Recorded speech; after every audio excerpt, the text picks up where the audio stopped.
Live, so we should be popping up. Just give it a second here. Yeah, take a little bit. I don't. Dude, when I did film work, We probably have 3 people that are like actually waiting for it to come on. my kids' friends all watch it in the neighborhood. Oh really? Oh, we gotta watch my mouth then. No, we gotta watch my mouth.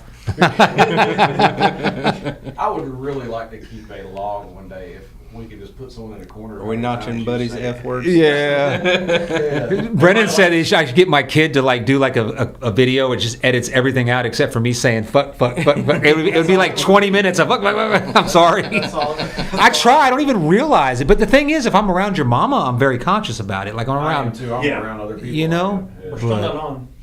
We are. It takes it a minute. Okay. Yeah. When I did film work, we had this director who was named Dusty Ducats, and this dude was an ex-Chippendale and fucking wrestler, man. And he was exactly what you imagine like a 60-year-old wrestler would look like. Like 6 foot tall, 300 pounds of muscle, and fucking like just coked out every day on set. And he was the assistant director, so he'd be out. We had this thing called Dusty Circles, where they had the background guys going figure eights, and he'd get out there and he'd be like. He was in one like 90s movie, like some action movie. Yeah, just here, I'll show you real quick. It's fucking hilarious. That's like Are we? Let me. I'm still waiting. not on. I watched the Are thing you sure? the other day. Have y'all seen the backstory to a gladiator? What, the movie? No. Remember still American on. Gladiators? Oh, American Gladiators. Yeah, those dudes. You ought to watch the documentary on all them with Blaze and all. Dude, It says live. They were just. Yeah, we're on. Okay, Yeah. now we're on. Yeah. There we go. All right. So check this out. We are actually on time tonight. Thank you, Brendan, for showing up in the nick of time. Yeah. Beating the buzzer. Barely There we made go. it. Documentary on all them. Whoop. with Blaze. Yeah, you gotta turn that shit Yeah. off because you know there's a delay. They were just. Even if do not disturb, it doesn't work. Okay, there we go. All right, so everybody, Fort Bragg Hunt Club, How Copy Podcast. I'm just gonna go ahead and plug the website now. Hunt Club, Fort Bragg. .myshopify.com. Go on in order. Get you some of them sexy pants that Greg Bishop got. I'm gonna give you some. They actually look that they might be a nice layer. What do they have on your crotch?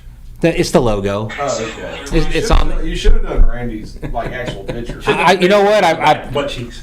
if I knew how to do that, I probably would do something like that. You know, I don't know how to crop the picture and put it on there. It's not as easy as you would think.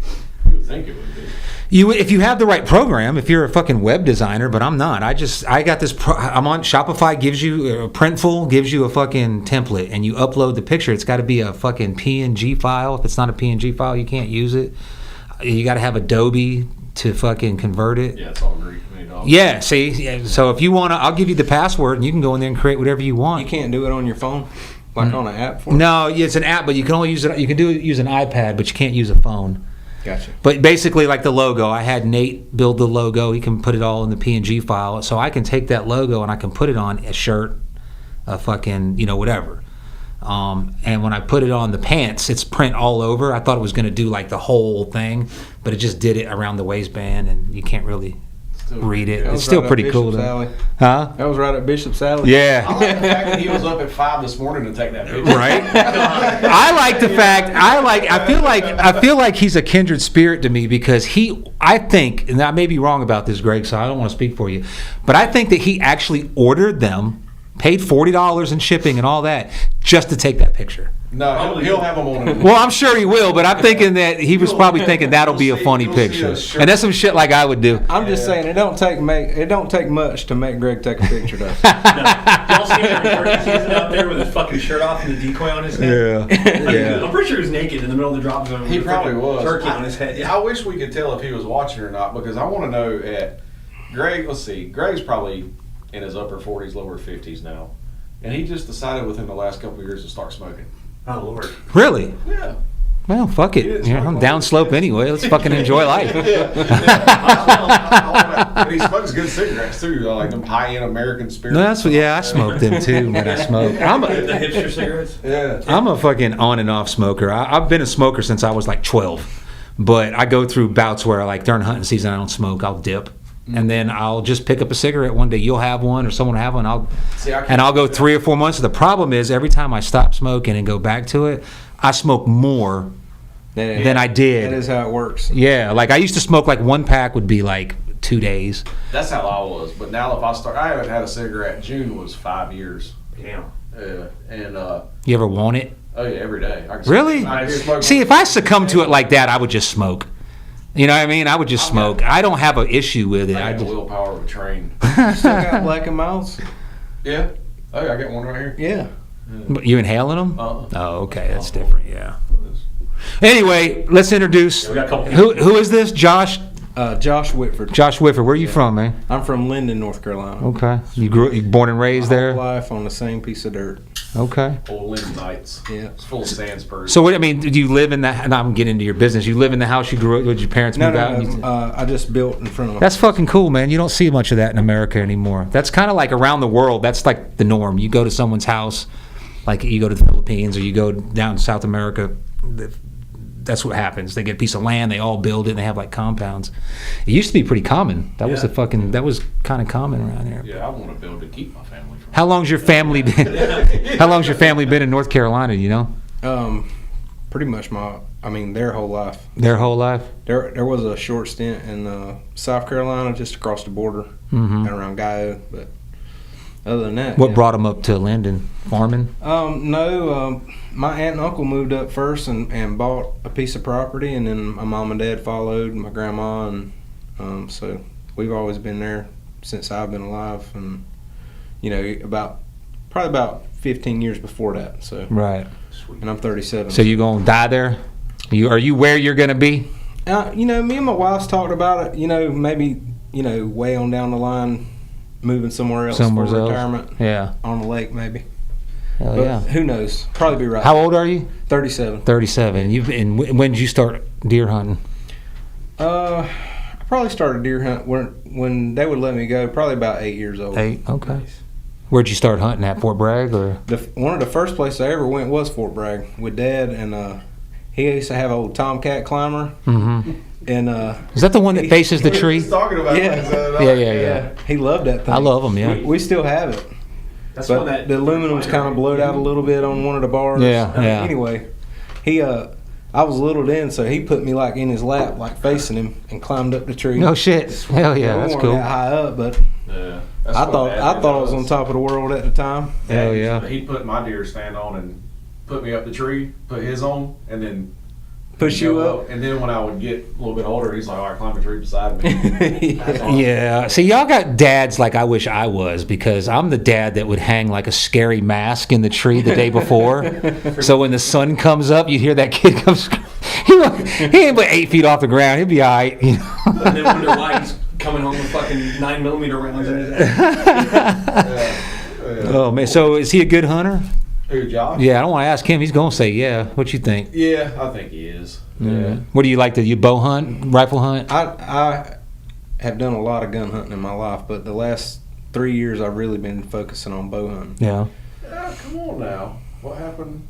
It's been about, Well, 2 years ago. 2 years ago when you're like, the hell with this guy, went there and shot him with your Well, no, rifle. that was 3 years ago. That was the last buck that I killed that I put on the wall. And Where'd you get him at? Fort Bragg? no, I actually I killed him on the hunting club land that I'm on, and it was just man, that was a really weird story. But Well, let's hear it. I hope none Less of them, talking I gotta do. hope none of them are listening. Don't say names. No, so all it is there's literally all this road frontage, and then I have a little triangle block, and I had been hunting this deer on the big side, which had a lot of land, but once the dog season starts up over there, it moves them around a lot. Mm-hmm. And so he was coming to the field and eating before season started, and I started hunting him on that side because I have a stand there as well. And then as they do after they shed their velvet, they disperse. Mm-hmm. So he was gone for a couple weeks, and I couldn't figure out where he was at. And then he popped up over there. So I hunted him right there, and Jonathan knows. I mean, I called him and told him about it, and I called Skip, and I'd be like, man, I just don't understand what's going on with this deer, because I could go there and hunt and see all these does and everything, and as soon as I would get down and walk to my truck, I wouldn't make it 3/4 of a mile up the road, and he would be on the camera. And So what he had you figured out? Or he did. He really had me figured out. He was watching me, he would walk up to the road, and I don't really have anywhere to park right there. So he would walk up to the road, and he would see my truck. And he would know You're what like, was all up, right, yeah. and he would wait for me to leave, and then he just crossed the road. That's And so it took me a while in my thick brain to figure that out. But I started, I had a camera here, and I just started doing a circle with the cameras to find out which way he was coming from. I pinned it that he was coming from the road like I thought he was. And then I was like, well, I'm going to go over there and scout and find out what's up. So I had went and hunted one morning, and when I got down around lunch, I decided to just go ahead and do it then. So I walked back, put my stuff in the truck, and started across the road. And I was on the phone with Skip, and I'm walking up, and there's a swamp branch that comes in there. And then I walked up on this cedar that was probably about 5 inches around, and it was just mauled. gotcha, yeah. And I was like, dude, I found his little trail he's coming on. He's like, cool, send me some pics. So I sent him some pics of it. He's like, yeah, I'd say that's probably him, I mean, he was 20 inches wide. So say, what kind of deer are we talking about? He green scored 141. Oh, shit. And Great. What score? Green. What does that mean? Before they dry for out. the dry out. Gotcha, okay. After the dry out. Well, we took him to the Dix Deer Classic last year. But Did we see a picture of this he deer? was Did you post it? 136. No, but we're fishermen on Facebook.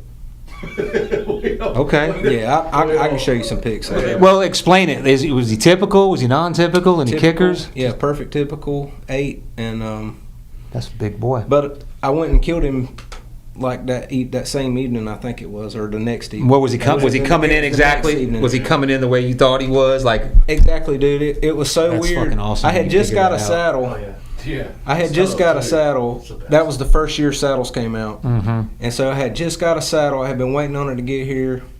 And I was like, I can take that and just go over there and do that, just walk in there and find a little spot on it. Because it's all really thick. It looks like a briar bed Mm-hmm. on this swamp side, and then there's water.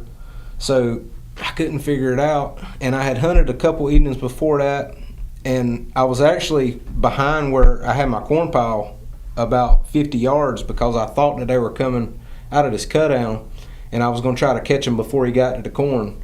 And there was another buck there that's actually, he's still alive. I call him G2. And G2 actually daylighted while I was in the tree. When I got down, shit. I sent you the pictures of it. But when I got down, I had to walk by him.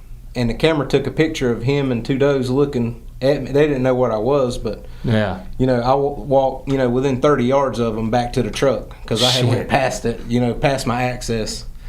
But after I found that sign, the next day I took the saddle, I walked the rub line, and it was just several rubs like that up that line. And I got up there and found one little bitty pocket, and I climbed 10 foot in that saddle in a little rinky-dink pine tree and just kicked back. Yeah. And about 4:30, I squeezed the trigger. Hell yeah. That's a So- good hunt right there, man. Any hunt's good when you kill a deer, but when you actually put in when you track them and you try to figure him out, and he's outsmarting you, and he's just not there, and you it's- figure it out, and That's the whole thrill of the hunt yeah, for me. that's a lot of guys don't do it that way though, and it's a lot of work to do that, but the fulfillment I think you get out of it. Now I have not been successful in killing a deer. I've always fucked up. Twice I fucked up on a deer that I was, there I go again. Sorry, kids. I messed up.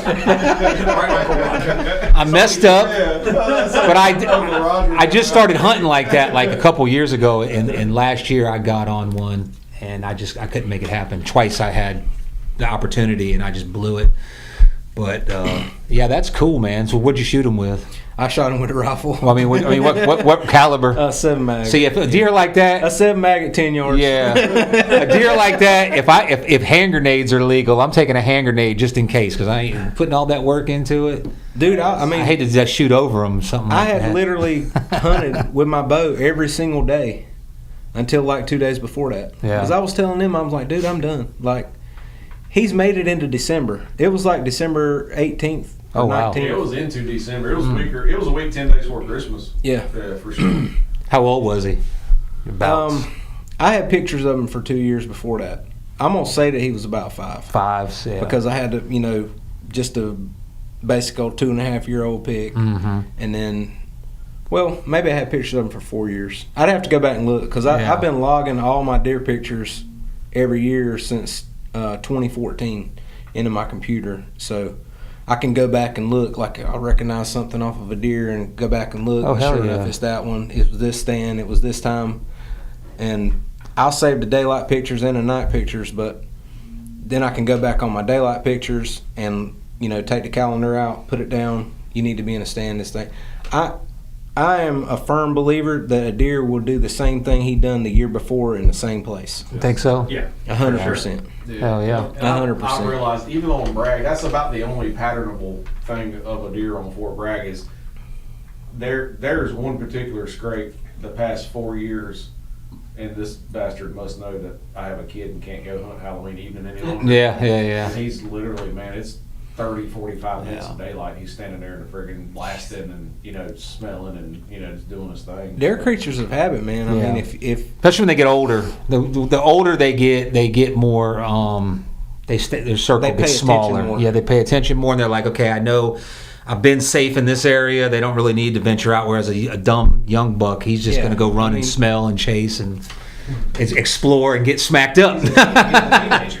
And end up on just about everybody's wall that hunts public property anyway. There's- Yeah. Hopefully this year, if he's still there, I caught pictures of him towards the end of the season. I'm pretty sure someone we know got him. Who? I mentioned no names, but when you got a picture of a deer and you're pretty positive it's the same deer. Yeah. But anyhow, I definitely know that. yeah, you see some, but I don't know, man. It could be, I'm happened to hoping me last year 3 times. that last one that got taken late in the season. Yeah. I'm hoping he's still there, but he's a beast, and he was coming in, and I caught him on camera at the end of the season. Like he was coming in between 2 and 3 a.m. every night, and just a freaking monster. And he was coming down the same path right by my tree, and he would come past my tree and he'd stop right in front of the scrape that I made.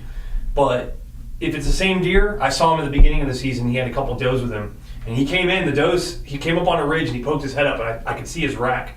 And I saw, that's as far as he came, about maybe 80 yards from my stand. And he was looking and he was alert and he could probably smell me, but he didn't see me. And then his does came up and they came around my stand and they went in a circle, they hit that stump and they went back up to the ridge. But then I didn't see him again until the end of the season. Like I said, he was nocturnal. I'm hoping if he's still out there, I would say a mature buck during the rut, he's in that area. Yeah. He'll be back. I hope no one got him, man. Because in that area you're talking about, Yeah, I got- specifically in that part of the area, what me and Randy have noticed, because we've been hunting that area for, 5 years, and always unsuccessfully, but we always see grouped up bucks early in the season, all right? Sometimes you see 3 of them, like 3... a bachelor group. Yeah, but 3 of them like decent wall hangers. Nothing that you would probably hang up if you've been killing deer for a long time. But just me, I'd probably mount one of them, 8-pointers.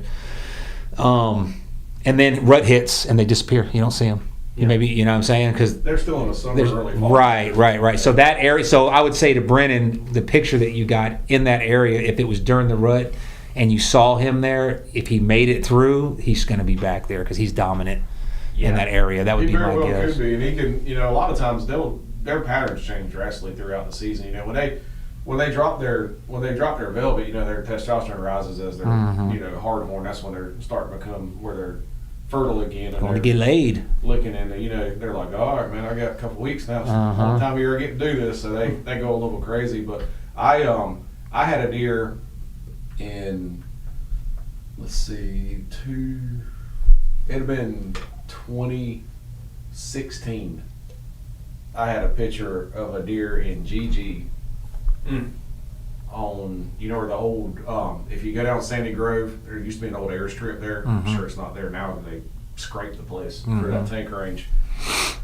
I had a picture of them there, and the boy who killed the deer killed him in R.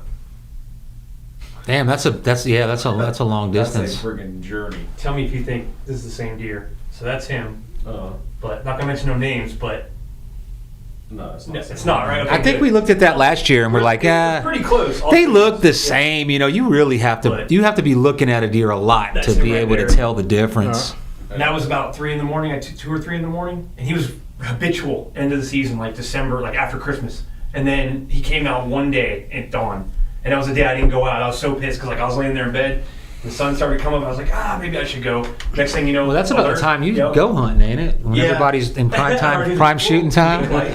But he You hear was that walking fucking Jeep right coming? past my stand, dude. Yeah. But But acts like you ruin a lot of hunts. No, he don't ruin it. Actually, I would just look.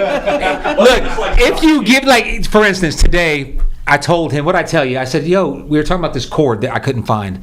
I said, "Take the cord back yeah. that we don't need and just exchange it." He goes, "I lost the receipt," and I started to talk shit that he lost the receipt.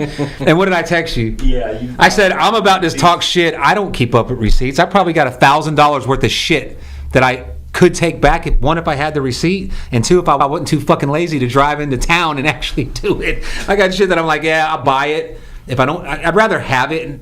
What's the old expression? Have it and not need it than need it. So if I'm not sure if I need A or B, I just buy both of them and I say I'll bring the other one back. I go in my garage a year later, it's still there. I don't know where the receipt's at. But if you give me the ammo to talk shit, I'm going to talk shit. I'm But bad about buying bulk. Yeah. Everything I I buy two of everything too. Yeah, that's like that picture I sent y'all, the milkweed. yeah, you bought a lot of milkweed. I got enough milkweed there for a couple seasons now. I don't sit there and let it out. You just let a piece out every now and then, a tiny I piece. was looking at it, and it was like the guy I buy it from. I've never paid attention to it, but I was like, I'll just go ahead and just do this. That way, I don't have to worry about it next year. Don't ever order a pound. Oh man, You got the milk. that shit is like it floats on thermals. The milkweed drug dealer. Yeah. Well, let me ask you this: You got a pound dog? what do you reckon would be heavier, 100 pounds of that milkweed or 100 pounds of bricks? It's the same thing. Okay. I'm pretty intelligent when it How comes many to bags that. of that shit? You have like 6. No, it's just 2 of them, but they're freaking. It's like slam packed in there, man. I'm gonna be the Oprah Winfrey of fucking milkweed this year. Yeah. Like, everybody gets milkweed. Everybody gets it, or you're just gonna be throwing handfuls of it out just to see. Yeah. Like, is this snow? Because where you're at? when I first started using it, it was from when podcast. I don't know. I would say when podcasts were fairly new. This is 8 years ago or so. I was listening to a podcast. It was a guy who kills trophy deer on public land, and he doesn't use any scent control. He's play the wind. And then they had another guy that was the scent lock guy that said that you get scent lock. Eberhart. Yeah, you don't need any scent control. You put on the scent lock, and he kills trophy deer on public land. So they had these 2 guys. 60 bucks in Michigan. Yeah, well, go look at what it takes to make the book in Michigan.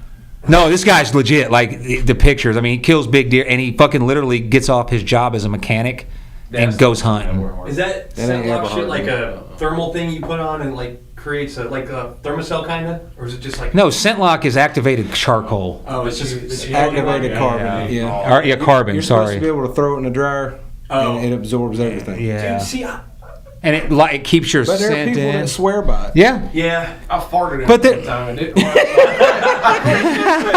bullshit. Did it work? Did it muffle the fart? It Oh, was okay. bullshit. That's why you messed it up. I sold it all. Matter of fact, last year Jimmy Edgerton or whatever, not Jimmy Edgerton, but Jimmy something. He was actually, when he came to the house, we got to talking or whatever, and he was actually an MP that was part of his job was patrolling Bragg, like the hunting guys. And stuff Take like him that. off the page. And yeah, but he's gone now. Bye, Jimmy. You off the page now, son. He's gone. I don't think he's stationed there any longer. I remember I had an issue going on one time on base. I was up at a tree stand. I knew I couldn't get down and get to the guys. And even if I did, it wouldn't have made a difference. But they were dumping, and I gave him a call. And Fuckers. like that. He wanted That to was go on you. duty. You owe me money. They fined me pretty big for that. No, I want your stuff. You don't hunt nowhere near this. And Yeah. So anyway, to the milkweeds. For a lot of people that don't know, let's talk about that. It's come in my yard if y'all need it's, some. it's where I learned about the uses of it, because typically you play the wind if the wind's blowing that way, but they don't really smell on the wind. They smell on the currents. Air currents and wind are now the wind will drip the current, but they yeah, to a certain extent that is because a light wind will stay with a thermal, but a heavier wind will adjust thermals. The thermal is more important than the wind. That's what I'm saying. Yeah. So the milkweed doesn't float on the wind; it floats on the fucking thermal current. So the wind can be blowing this way, and you could throw the milkweed out. And I'm not talking about high winds. I'm talking about just a normal day. The breeze. Yeah. You drop it out, and you'll see it with the wind initially, but then it'll start hooking. So you can think that my smell is drifting this way, but it could really be picking up over I had there. an instant And the smoke just won't give you that. What really got me on milkweed, I don't remember where I picked it up from somebody. I think we were hunting out in the Midwest, and one of the boys out there was using it, and I was like, man, that's pretty friggin' intelligent. I remember I was hunting, I think I was actually hunting over there with Bennett one day in K, and hit the thing, went straight to the ground. Yeah. A few minutes later, I'm sitting there, I'm like, how's that even possible? And then I took a piece of milkweed, and it did the same thing, but when it got down Closer. it went, You know, that's another thing. A lot of guys, I've like, seen well, that makes guys, sense now. they take the buck bombs or their scent, whatever they got, and they hang it like 8 feet in a tree. Love their, You want to put it down low, like below 4 feet. You don't want to have that shit hanging. You're not doing anything because the fucking thermal's going to drip it up. yeah, it's a lot Which kind of had me morning. thinking that, you know, based on that people, you know, I hear it all the time. People are like smoking cigarettes in the tree. It's going to give you away, but when you're like 25 feet up, the thermals are bringing it up, huh? The movement is what gets Yeah, you. that's what gets me. I learned that. I think I learned that finally last year because I always figured, and the way I was taught was, man, you're 25 foot in a tree. They're chasing ass. They're not looking up there. Yeah. Yes, they are. But I got busted last year. I was telling you about it when we were scouting in that spot. Oh yeah. I got busted, and I was like, how the hell? I mean, so 4 does walked, I'm facing this way, and they walk out this way. And I'm like, okay, I see them. I let them all pass me. And I'm 30 feet. I'm really high. And there's like 2 trees, like if I have good cover, I'm hidden. It's about 30 yards, 25, 30 yards, you know, down. So I grab my bow and I just stand up normal. Just like, you know, like they don't see me. They've already passed. And when I did that, there was one that was like right below me. Not even looking up or nothing. It just fucking, as soon as I stood up, I seen it, and it didn't look up or nothing, but it fucking went. Like it felt the movement. It picked it, you know, got their eyes on the side of their head Could type have of seen your thing. shadow. Could have seen whatever it was, and I'm thinking, They will bust you off your shadow in a tree in a heartbeat. yeah. Oh yeah. So after that is when it fucking really sunk in because I'm a guy that gets 35 feet up there and I'm fucking, I'm doing this, I'm looking around, you know what I mean? I might be, you know, doing the 5-knuckle shuffle, making sure nobody's walking up on me. But I have probably been busted so many fucking times by deer with not even knowing it.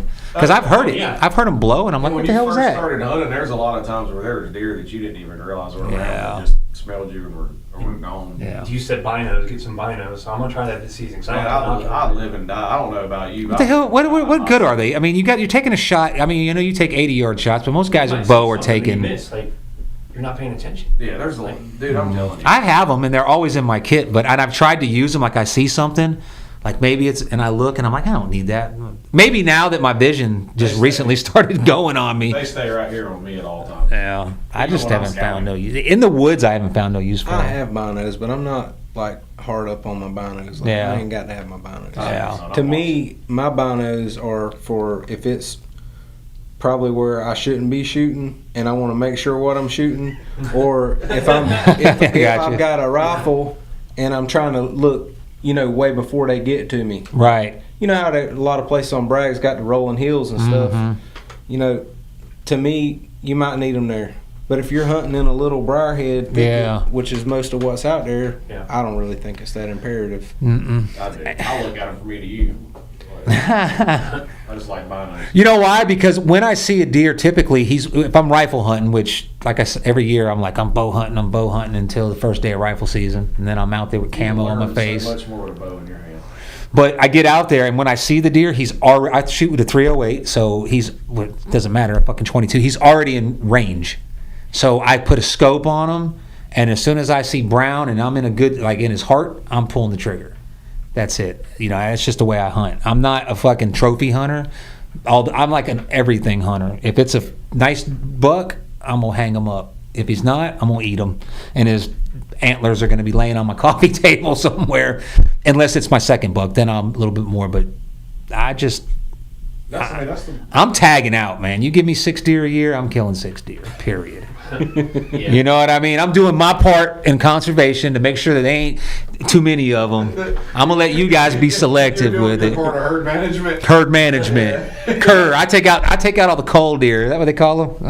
Last year was Bad genetics. the first year that I haven't not put a tag on a deer in North Carolina. I didn't either. Did you? What? Since You I let killed them my walk? First deer when I was 16. Yeah, I didn't either. Did you let them walk? Oh, I let some walk, Yeah. but I just did. Normally, I'll kill a couple does early, Yeah. with the bow. But I killed a deer in Ohio. We took 10 days to Ohio last year, and I killed a small buck that I would never shoot down here. Man, that was a giant, man. No, Yeah, that was a nice. And they got muleys up there, don't they? I would not even No, pick the bow up for him down here. Really? I would think that would be the opposite because Ohio's got some big deer. I guess if you're in the right spot, or Well, tag suit, yeah, $300 tag suit. yeah, oh yeah. Which I had If I'm paying, I'm yeah. I had the year before. Yeah. You know, I passed on the year before, and you know, I was like, You know, I've never had a year. Knock on wood. Thankfully, I've never had a year where I got skunked, and not because I'm letting them walk. I mean, when I first started hunting, I mean, I killed everything. I didn't care. I don't think I have had year. My first year sucked. I only got one, but that was just me didn't know what I was doing out here. But I do let them walk. You know, I've got video. Last year when I was hunting that deer, that damn turkeys got me, man, and cell phone got me. cell phone guy. I hunted this deer. I hunted this deer just like you were talking about. Like I was walking through the woods, looking for a spot. It was the first time there, and I found a big scrape that had been hit and it was wet. You found what I call a community scrape. It was a communal. It was exactly what it was on the edge of a road, and I looked up and I saw a rub. So I'm like, okay, in tracks, they're moving up this way. So I sat there and I watched like 6 doe come out, and they were all around me, and I'm waiting on a buck because this is rut now. So I'm waiting on a buck, and buck didn't come out. I go back there the next day, sundown, whatever the feeding. I follow the feeding times, and it was no shit. It was 4:30 one day. It was 4:45. They came out during feeding times in the evening, and when I would go out in the daytime, I would look around. Okay, I saw the buck on camera here, and then there was a day that he saw him. I took him out with me and put him about 500 yards this way, and he came down, and I blew him with the I blew it. I hit the can, and he came in with his head up. He was about 40. I'm bow hunting, so he's about 40 yards through the blackjack oaks, and I see him with his head up, and he's literally like strutting like I'd never seen before. So I'm like, all right, and I wait like 20 minutes, maybe 30. And I can't see them, they disappear. And so I'm waiting, I'm like, all right. So I do it again, and right when I did it, the corner of my eye, I saw him, boom. He was about 20 yards behind me, creeping up behind me. He's just how slow, so that was the first time I lost him. But the second time I was watching 10 turkeys, they looked like they were 7 feet tall, all toms. Of course I'm gonna watch them, right? And I'm like, what the hell? And then a helicopter comes up, and I thought I heard something behind me, but I didn't pay no attention to it. I was like, yeah, it's 3 o'clock in the afternoon. You know what really got you busted? Hitting the call again. That time, yeah. That's what got me busted on that first time, yeah. He pinpointed it. He knew. If you hit a call and you watch that deer and he stops, maybe hit him again because maybe he just didn't hear it quite right. Maybe hit him again. But if he starts coming to you, don't hit him no more. Well, what he was doing... He heard it. He knows exactly what I had the wind in my... the wind was literally coming at this direction. I'm facing this way. And it's literally blowing crossways. What he was doing was he heard it. Now, I did it blind. I didn't see the deer. I just knew. He's told me he saw it. I didn't tell him I was hunting this. I knew there was a deer out there. Is that the one? That one that passed by, and then it came back that night. So I know where he's at exactly, and I know what trail this deer's walking on. I'm like, oh, he's coming right to me. So I waited about 15 minutes, and I hit the doe bleat. And when I did that, about 5 minutes later, I seen him. And he was looking. He was walking, and he had his head up, and he was strutting. And I'm like, oh, he's looking for this. I had sent out, and there's a scrape right there and a rub, and it's his. Got him on camera. And I just got impatient. If I would have waited another 15, 20 minutes, he probably would have been on that scrape and nice and calm. Like, okay, she's not here, but she was here. Let me go check it out. Yeah, patience kills deer. Patience kills a deer. Yeah. So last year I learned a lot. I've only been hunting for about 9 years. This will be my 10th year. So I'm halfway to being a decent hunter. That's the way I look at it. I think it takes like 20 years. I think if you're a good hunter, you never stop learning. There you go. That's a good point. Yeah. But it's like, kind of like golf too. And I'm not a golfer, but I do have a little bit of experience with it. And I quit when I realized that even the masters never master it. You know, with that same mindset, you know. You got to keep learning. You got to keep learning. I tell Jason at the end of every year, I'm like, dude, I learned so much. He's like, yeah. Is that your go-to? Yeah, that's what you said last year, man. Yeah. Well, just, Every year, yeah. Literally. Like, I don't hear you say that when we're fishing. You fish too? Oh, yeah. Bass fishing? Yeah. Yeah, that's how we actually know one another. Through, I guess, just other Talking crap in the parking lot. other mutual friends and all that stuff, and then we ended up hunting together. What about 4 or 5 years ago, probably now. No, it ain't been that long. Let's see. I started back fishing in 2019, so probably 2020 is when you and I started hunting together. That season, maybe. Yeah. Yeah. 2020. Well, that's kind of how it goes, man. I mean, if you're going to be into something, like all of my friends are through hunting or surfing. Yeah. That's it. I'm trying to think. Maybe there's somebody. Well, I got friends of mine that I grew up with that live in different states that I keep in contact with. But the friends of mine that I actually see and go hunting or go surfing with, or when I fished, I had a lot of friends that they're still my friends, even though I don't fish anymore. The pier fam down there at Johnny Mercer's. Yeah, bass fishing is the opposite. We don't like half of us don't like the other half, and only a quarter. Yeah, well, that's what I like about hunting, though, because if we're all four out hunting, let's say we go to Ohio and we all put in and we're out there, and I look down, I get a vibration on my phone, I automatically think, fuck. And then I see Jonathan, and I'm like, shit, he's done killed a deer. Now, I'm happy for you in the long run, but there's a competitive edge to it. I want to be the guy that says, I killed the biggest deer. I get jacked either way. I love it, man. I really do. Well, yeah, but you don't get. You maybe it's your personality. My personality is competitive in a sense where I don't want to. I'm competitive, but I don't want to seem competitive. I just want to be the best by God's grace. Oh, no. You know what I mean? I don't want to have to. I don't want to act like I tried to be the best. It was endowed by my Creator. I try. So I'm as competitive as I'll get out. How about you? I'm competitive. Okay, so that's. Now, if I won't give it none of it. Yeah. I feel like God's making me work for all of it. Buddy tried to get under my skin when first season I hunted with Buddy. We were almost every day out, and I was after this deer, that one that I saw on the ridge. Oh shit! I got him. The next day, Randy went because I told him I'll put a buddy in a good spot. I'll put someone on if there's a fucking good deer in there. I don't give a shit.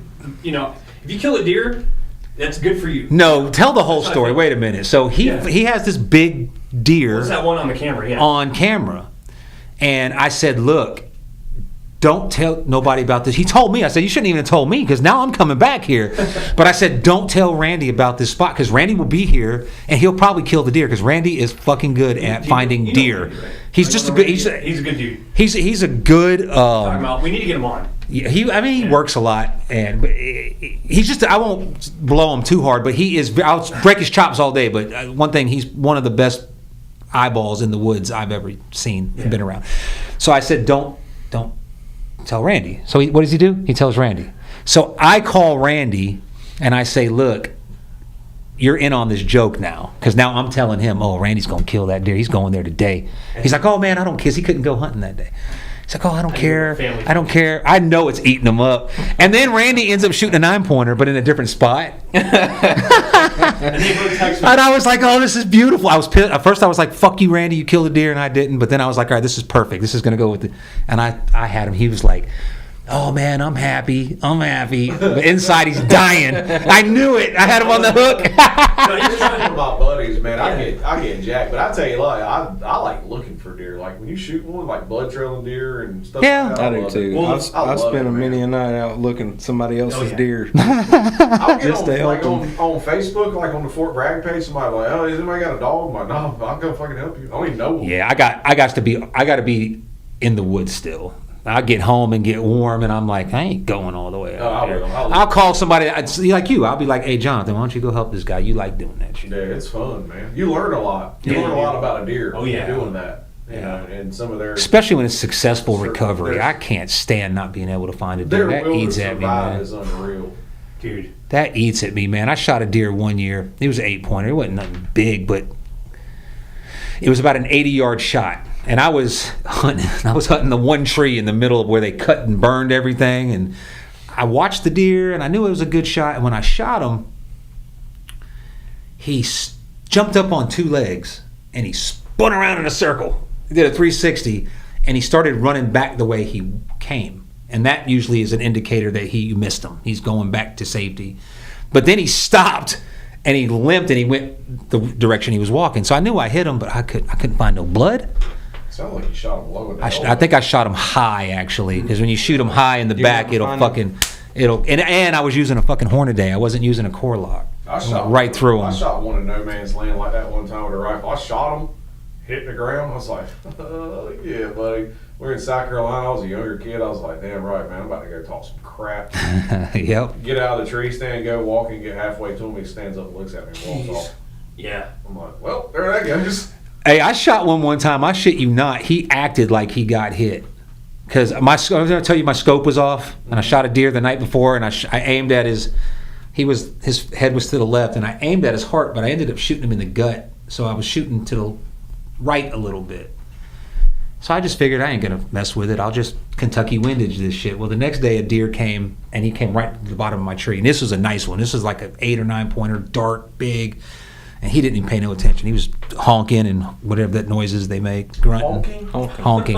That's what it sounded like to me. I was new to deer hunting. It was grunting, but it sounded like a honk, like. Those are geese. They're abundant. Whatever. Next time, whatever. Yeah. All I know is this was a deer to hang up that even you would have been like, I don't know how to size him and all that, but this was. But I shot this fucking deer, and he jumped back because he was running, so he stopped. He jumped back, and then he ran off. And as he was running, his back legs were winding. So I'm like, oh. And I could have shot him 2 or 3 more times. I just sat there and watched him. I knew I hit him. He was about to fall over. And he got about 100 yards and just stopped and went to a trot and went right into the thick. Didn't even look back. He was like, what the fuck was that? You know? Did you? He acted like he was hit, is what it seemed like. That one you were talking about earlier, did you drop him right on the spot, or did you track him at all? I mean, it was close. So the track job, I was all to pieces. I can imagine. Because what happened was, when I had got in there and I got in that tree, and that was that one little pocket, like I said, I killed him about 4:30.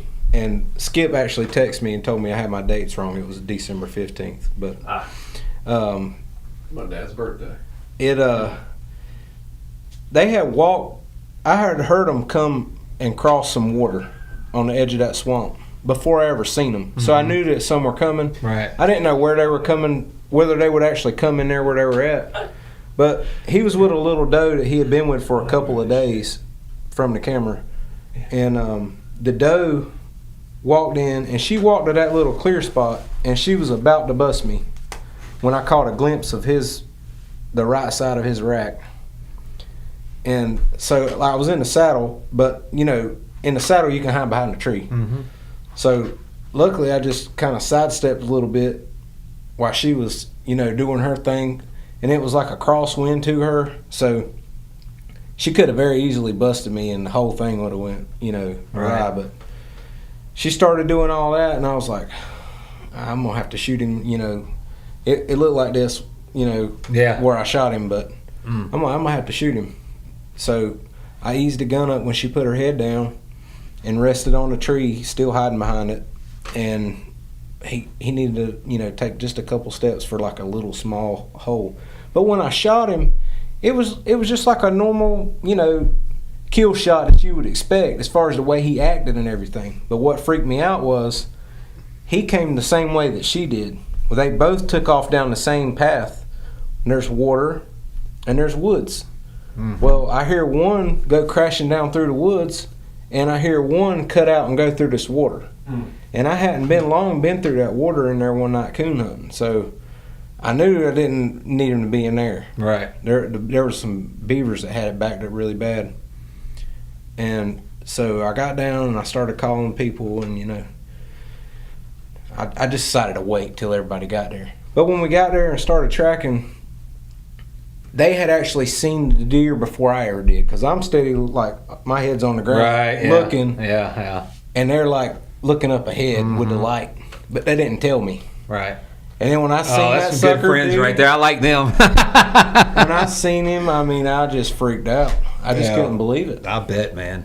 That's You a know? fucking good That the feeling. biggest deer you killed? That's the biggest deer. Did you that cry? I've killed. I don't think I cried. I might have had some watery eyes, Yeah, but I yeah. don't think I let any tears out. Yeah. But it was just a great experience. You know, my dad was there, a bunch of my friends were Hell there. yeah. Yeah. Got home and took some pictures with the family and, you Mm-hmm. know, all that. And, you know, he wasn't no 200-inch deer, but to me he was Oh at the yeah. time. you know? Oh yeah. Dude, damn. And every time you look at that deer or somebody ask about it, you get to relive that moment, and you I'll can never almost forget it. go right back to how you felt. Killing a Oh, I can. Yeah. 140 deer in North Carolina. I don't care where you're at. I mean, it's a good That's a good deer, man. experience, man. What do you reckon the average is on Fort Bragg for 8-pointer inches? 85, 90 85. Yeah. I would think. I wouldn't say that's the average. I say 100 inches. You think 100? Okay. For a decent 3.5-year-old ape. Yeah, 3.5, 4-year-old 8-pointer that you see there. You know, that first week of the rut. I'd Just say a, 85, 90. Not for Where a can you- 3-year-old. Well, there's a lot of scrubs on Bragg too. well, I mean, just like I'm not talking about the damn 7 and 6. Well, I'm to talking me, about those 8 little point. basket racks, Yeah. you know, I think those are 2.5-year-old deer. Yeah, I do too. You know, a deer's really in a half age. Yeah. For your season period. So Yeah, for everybody out I there, would say- like my buddy Jason, quit calling 2-year-olds when we're deer hunting. They're 2.5. they're 2.5. I hate I that learned crap. that, yeah. The- Well, if you tell me my deer, if they age my deer at 4.5, that motherfucker was 5. I'm No, just he's all there is 4.5. to it. He's 5. He was 5.5. He still has- What'd you say? 115? If 120? you kill him in November, he still has right at about 6.5 months before he was born. yeah. Yeah, I guess. So, Yeah, you know, most of them are dropped in April. yeah. Yeah. Some yeah, into yeah, May. Yeah. I actually had one that just dropped 2 weeks ago, which is really late. Wow, that is late. February rut. Yep. Wow. Yeah. Yeah, that's a February. Well, I read somewhere too that there is obviously a rut, but I read somewhere where they were proving that they breed year round, just not as active. No, they they'll have a breed trickle till- rut. Yeah, they'll have a trickle rut, and they'll breed until the last doe goes out of estrus. A doe will go in and out of estrus until she's bred. Oh, okay. Yeah, Okay. it's just by nature's design, you know, Hmm. that's the way that they are. So, I mean, you also got does that were born, you know, the does that were born early this year, say April. Those does will come in for their first. first estrus cycle. Right. What's the predicted rut start time this year? To me, on Bragg, it's always Veterans Day. Always Veterans Day. To me, What's now- Veterans Day? I don't even know what date that is. November 11th. 11th. Okay. First week, But second to me, week. Yeah, it's always that second weekend. the mature deer to me are Thanksgiving week.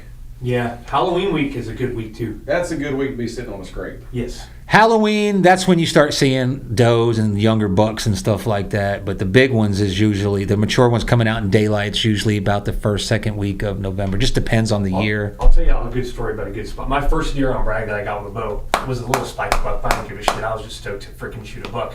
He was bigger, of course, until the adrenaline wore off. But it's a spot that has a sewage area. Yeah. But this is what happened. So I was just out to fill a tag. I wanted some meat. I wanted some venison, right? And this was early October. It was before Halloween. I remember those spiders were still out. Those weird banana spiders that we get, those big tropical looking things. And I got them in my buddy's stand actually, and it's in that area that there's a sewage plant, so the fucking scent cover. This was crazy. I'll tell you how these deer are, because this brings up another subject about Where's there a sewage plant?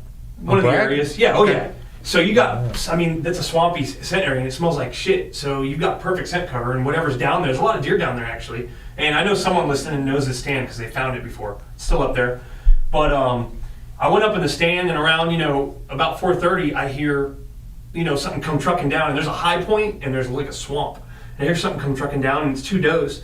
And I'm like, screw it, I'm gonna drop the biggest doe that's in front of them. So they're paired up, and they came out, and like I was ready, and I pulled my arrow, and right as I'm in the position to go shoot them, like they saw me, and they stopped, and they're sitting there stomping. So I'm holding I'm starting to shake, right? Next thing you know, here comes a fucking dump truck, like backing into one of the lanes. I'm like, Jesus Christ. So it spooks those does. And right as the does go to spook, I hear something from my left, and here comes that buck chasing those does. And he didn't give a shit about that truck, man. He sat there and he was just like smelling. I put some pee down. See the date? And he's sitting there. He goes right to the pits that I put down. He's looking for those does, and those does are still off in the scrub. But he came through and I smoked him, man. And he didn't give a shit about that truck or anything. February. Yeah, he was smelling the trees looking for those does. But that was a good one actually. But I nailed him right in the. He jumped the shot actually, but I dropped him, and he was sitting there at the arrow with him. He's pouring blood, and I'm sitting there waiting. And, you know, my adrenaline's all up because I'm all stoked. But he tried to get up and run away, man. And he was shot dead in the freaking lungs, and he kept trying to get up, and then he fell down. I just waited, and he finally bled out. But he didn't care about those damn That poor deer. Oh well, he was pretty big for a spike, but Talking about does and breeding times and stuff. You see the date on that? yeah. So when do you? February? Oh, So how long are they in the belly? Skip just sent me that. wow. Now, Skip, you're talking about. I just saw the name there. You're not talking, Michael. about Michael. Yeah. Okay, yeah, he killed some big deer out there.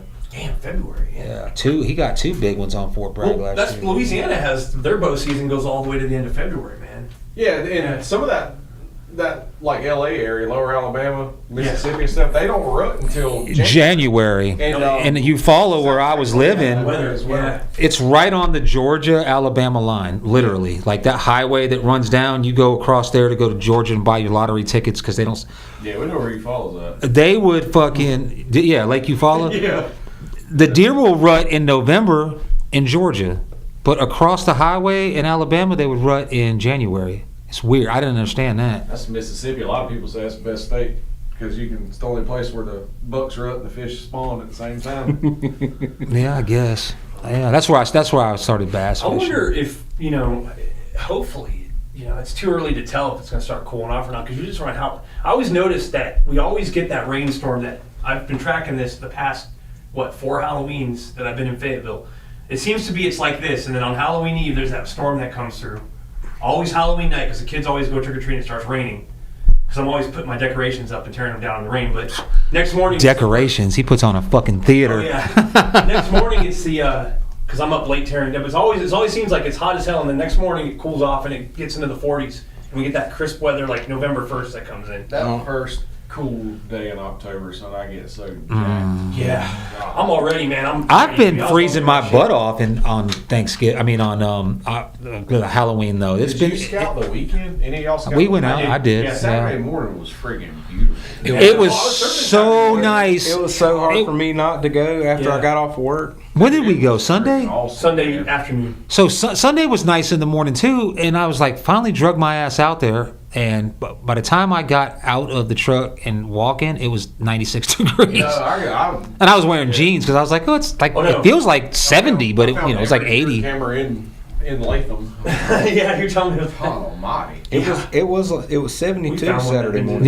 Yeah. We found one that was abandoned. That had cobwebs all over. It was rusty. Did it have a cell link with it? Mm-hmm. Okay, I was about to say. Tackle you. I had one. No, but solid. Thursday morning. Oh damn! I found a new. I went and actually scouted. I found a new. I didn't leave my camera out. I forgot the last day I went out and pulled it. It pissed me off, but I found a new spot and I'm pretty excited. I'm gonna hunt kind of like Bennett was talking about. Usually I like to hunt where I got like 5 different avenues where they might come from, but the spot I'm in now, I don't like that. they got to come into the room. If he don't, I can see him through the. I can't shoot him with a bow because it's too thick. He's got to come into the freaking room, and it's probably a little clearing like this, size of this room, maybe a little smaller in between. What do you hunt on Bragg? Huh? What do you hunt on Bragg as far as you hunting edges, funnels? Mainly edges and funnels. Yeah, an edge is about what I try to stick to. This would probably be considered a funnel because it's in when you're on either side of it, because it's connected to a big swampy area, you think you're walking into the swamp. But when you walk past the thick stuff and you get in there, there's literally a room about this size and then the next exit, and then it opens up and there's a lot of tracks through there. So I'd call that a pocket. Yeah. a pocket, that'd be a yeah, pocket to me. yeah. And if they're gonna come out of this funneled area, they have to cross through here. It's the only place. That's where I killed that 12 I killed. It's strange when you're standing there on the fire break looking. It's a reed bed that is literally reeds that are 6, 8, I love 9 that foot shit. tall. Mm-hmm. And I was sitting there and I was like, man, there's something on the other side of that I'm just not getting to. But it looks like it's just a solid swamp. Yeah.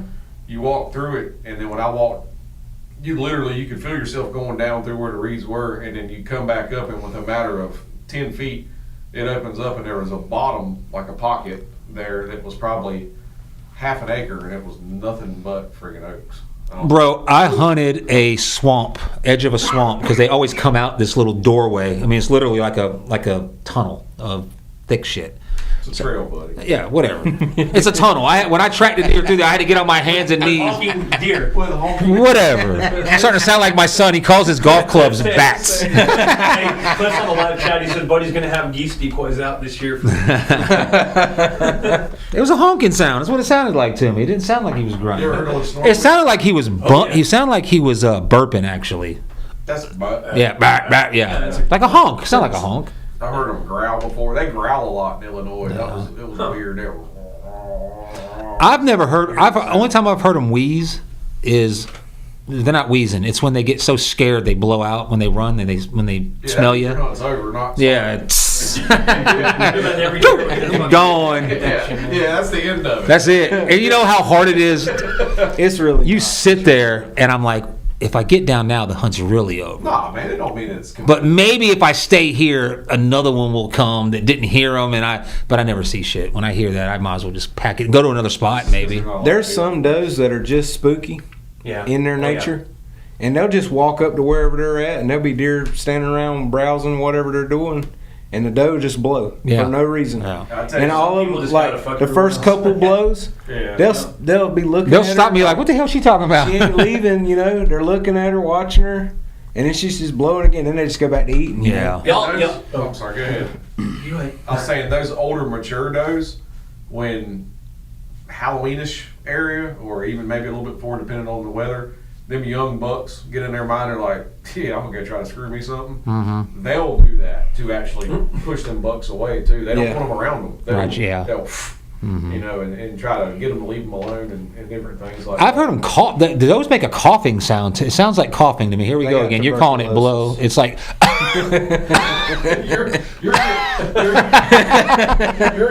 Have you ever heard a young buck whistle? What?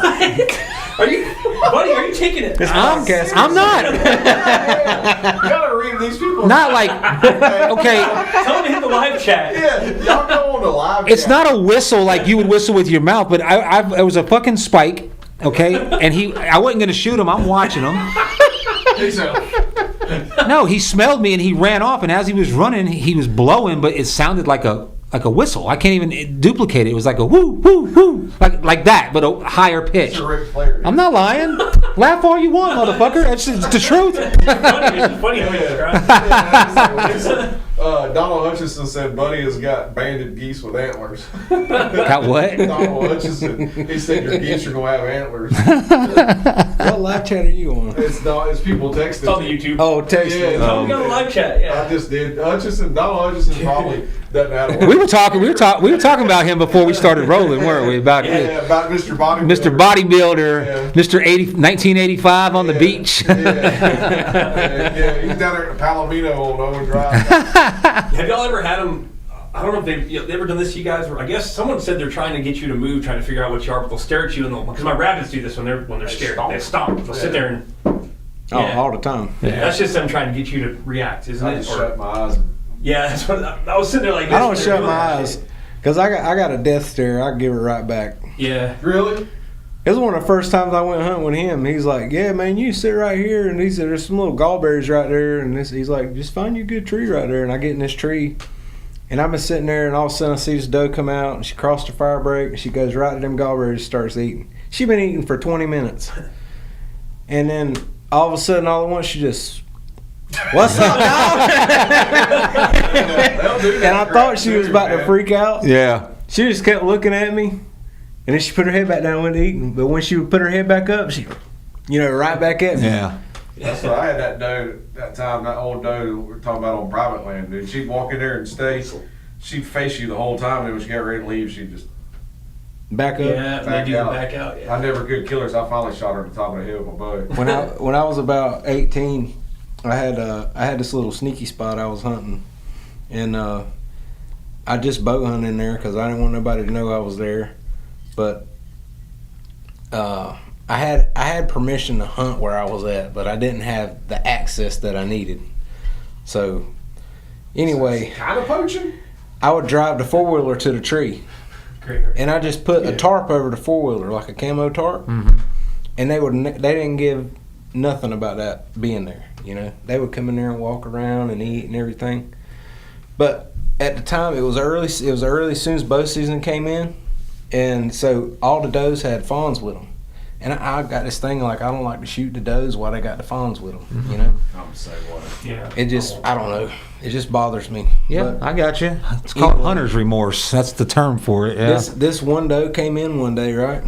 And she comes in and she comes to 15 yards, and I get up and get the bow pulled back, settle the pin, and I was using a pendulum sight at the time, old Penner Yeah. McKellar Mhm. pendulum, which was always accurate. Yeah, no, you they're know? good. But for whatever reason, I shot this doe, and when I shot, it went over her back, like right over her back. I was like, oh my God, I just missed her. So Jonathan must have taught you she how to looked shoot. around, Did you? didn't really know what had happened, you know. Mm-hmm. She couldn't see the arrow because it had went in some brush behind her. So as soon as she put her head back down and calmed down, I pulled another one. I missed her 3 times in a row. I thought for sure I had knocked something off on this bow. I go home and shoot it, it's dead on. Dead nuts on. Wow. I'm like, it didn't make no sense. How high were you? Maybe you were 15 foot. I had a ladder standing there. How 15 far? foot. How far away? 15 yards maybe. Yeah, you needed to aim probably a little lower. I mean, I don't know. I never had no trouble with The it. pendulum did all that calculation. Oh, does it? Yeah. Okay. 0 to 30. All right. Yeah, That 0 to old 30. Keller's pendulum. And it was an old Pearson bow. That was the first bow that I had. Yeah. Which, you know, it had the little bitty cams on it, so you was basically holding it, you know. Mm-hmm. But, yeah, I missed her 3 times. But I go back and hunt that stand, and every time that doe would come in there, there was a like a, it wasn't a reed bed, it was more like bay bushes. So there were some bay bushes in front of me. She would come in from behind those bay bushes off the field edge, and when she come in, she'd stop at those bay bushes and blow. She'd blow for 30 minutes. Just looking, you know, in my direction. She still didn't know exactly where I was at. She just Right. knew that she was standing over there eating, and something tried to hit her 3 Yeah. times. I've done that. I've shot, matter of fact, my first couple seasons bow hunting, I probably shot over more than I told people about. God, I missed a lot of deer. But then I learned, and what really got me is when I first got the saddle. That 4 or 5 years ago when it first came out, I right on board and got me one, and I had pretty good backyard and trees, so I was back there, you know, had 3D targets, and I learned from that point, from doing that I need, so if it's like 20 yards away and I'm 15, 16 feet up, I'll put the damn post where you need to kill it, and then I'll drop it down like I'm trying to just cut her belly open, and it usually goes dead on for me. I don't know the science behind it. I just kind of Kentucky windage, and it worked for me because I had one of the first bucks that I killed with a bow. It was a whole ordeal. I want to get into the whole story because it's pretty long, but I remembered that when I pulled back because my arrow wouldn't knock, so he was moving, and he finally got over here. So I pulled back, I turned, and right before I let go, I dropped to like I was trying to shoot under him, and it went dead on. That motherfucker jumped 10 yards maybe and died. Was it that, or was it that he tried to duck? No, he didn't even know I was there, man. Okay. From 20 yards with my bow, it was a split second. He didn't hear it. He was hitting a damn scrape, and then he was hitting a rub. He was rubbing a tree, and that's where I wanted him, and that was 35 yards. That's where I had because I use a one pin that you move up and down. I don't know the brand of it because I don't pay attention to that shit. I'm not that into it, but I set it at 30 yards because I knew that's where I was going to get him if he came through there, he would stop there. I anticipated. But I just had my bow restrung at Godwin's, and they didn't put the wrap, the knock wrap, whatever you call that, the knock string. Huh? Serving. The serving. So when I put my arrow on, I pulled back, the arrow fell right out.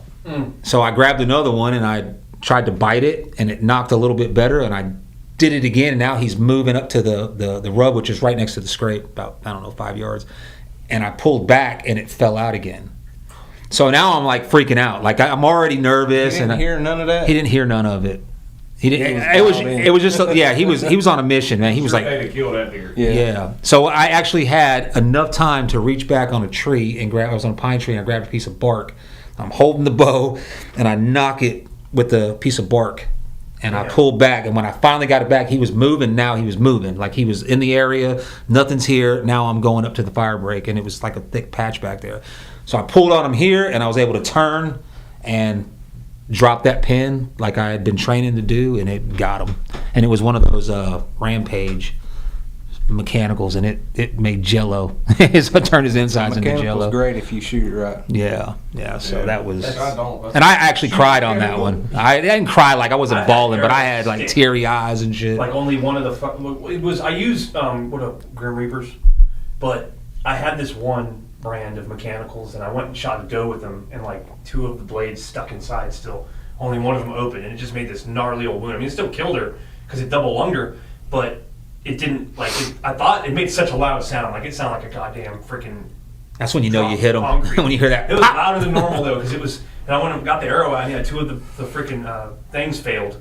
So on all the rest of them, I kind of took and loosened the little like a thing. kill zone. Yeah, man. But that kind That's the of. only bad thing about those scissoring ones is that little rubber grommet. But I have found I shot a deer 2 years ago, and when I pulled back, I noticed that it was unhinged or whatever, and I still fired it, and it's still, I guess the force of it going forward jacked it back. Let's see, I just knocked the mic out. I shoot But I got where I shoot a fixed blade now.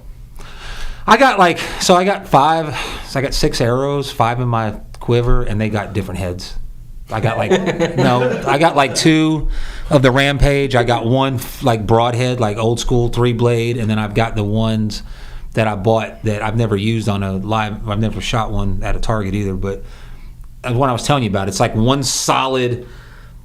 It's like a bullet's head, and it's got 3 sides. Tooth of the arrow. Huh? Sounds like tooth of the arrow. They were on sale. They were I got I think I got 15 of them when at Field and Stream, and they were only $3 a box. They're usually like $40 a box, that but sale was unreal. Dude. and Clean that bitch and up. I said, well, I'm just gonna grab them, and so I keep 2 of them in there because I do want to shoot a deer with it, because it seems like when it hits, it's beveled, so when it hits, it's gonna spin, and it's so solid. Is it a single bevel or a double? What do you mean? The edges. I have to show you, A man. single bevel. Is it like your knife blade where it's No, the blades. side sharpened? They're where they're sharpened are curved.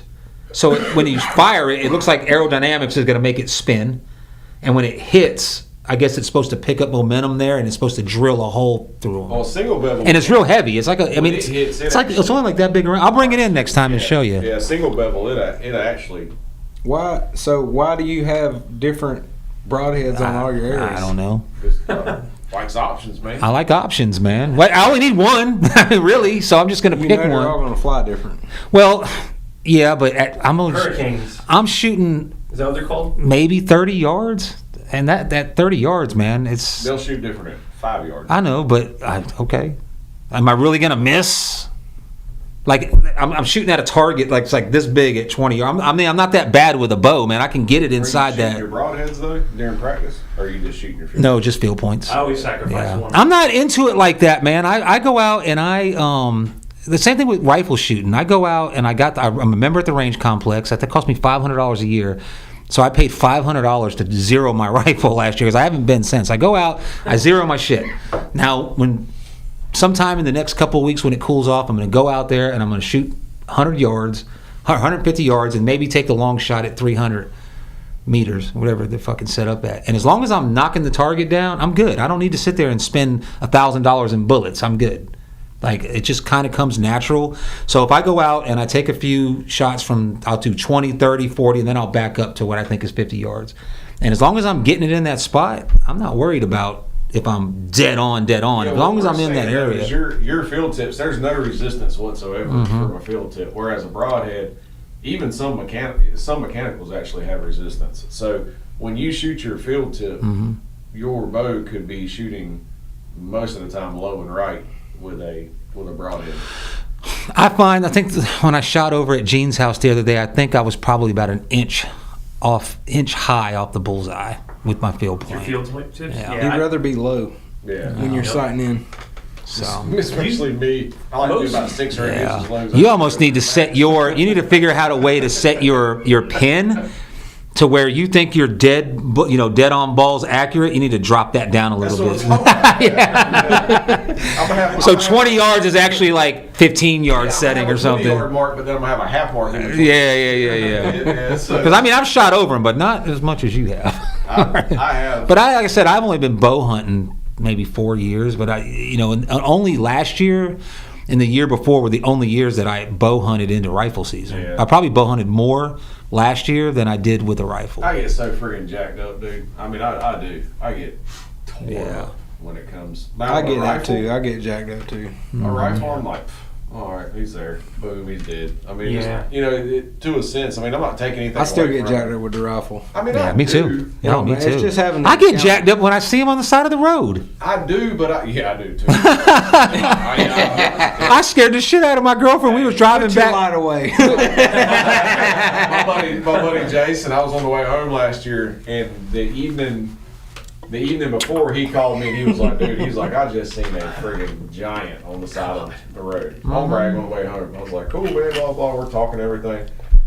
So the next night I go back hunting. I'm on my way home. I actually took my little boy with me, so I was rifle hunting somewhere, and I was on my way home. And all of a sudden he hears, he's like, what the hell was that? I was like, well, I went after him. I ran off the road after him. Oh, He man. was a hell of a good deer. But yeah, I still get nervous with a rifle. But man, there's just something about bow hunting that's just, it's just bad. Bow hunting, it racks, and sometimes I will I got a crossbow, and sometimes the area I'm in, I'm like, it's probably better for a crossbow. So I'll take the crossbow out, and I think I'm more nervous shooting a damn crossbow than I am a compound, because now I have fucked up some shots with with a crossbow. You think it's easy? Yeah, I've got one. It was. You bought one? No, I didn't buy one. I was gonna buy that damn. I wanted to buy that damn. Not the Viper. Is it called the Raven? That's like a damn gun, I bro. ain't paying $3,000 for it. They got one that's 6. I Yeah. seen it the other day in Cabela's book. Yeah, I thought about buying one, but I'm not going to get a whole season this year. I'm out on mid-November, so I didn't buy it. It was in my shopping cart on whatever Amazon or whatever website I was going to get. It was like $20-something $100. It was on sale. It's usually like over $3,000, and I didn't. What kind of bow are you shooting? I shoot a Darton. Darton? Demon. Yeah, it's a 2019 model, so it's probably outdated. But I don't know. You can still shoot with a recurve. I would but say they're outdated. But I was gonna get a new one, and I like Darton only because I don't know. Why do you like Nike? Why do you like Yeti? You know what I mean? I'm a brand whore, and I support my brand. So if I'm a Yeti guy, you won't find any other cooler or cup in my house that is not a Yeti. You know. And with Darton, I didn't know much about bows, but I knew I didn't just want to go out and get a Matthews because that's what everybody had. You know, I wanted to be cool or whatever. So I started reading about them, and I came across Darton. And everybody I talked to and everything I read about them was basically, I mean, you're getting a Matthews or a freaking, what's the other one? Obsession, or I don't know about Hoyt. Hoyt's a little bit up there. Their technology is maybe a little bit better. Shit, them Hoyts cost more than Matthews. Yeah. So, but you know, I got a cousin of mine who shoots nothing but Matthews, and then before that was Obsession, and then I turned him on to Darton, and he was like about to pull the trigger, but he couldn't get away from not having a Matthews bow. So I didn't want to get pulled into that trap. So I went with Darton because it's a family-owned business. Yeah, really good shooting bow. And the only reason I don't hunt with them is because they're so daggone heavy. That's an elite.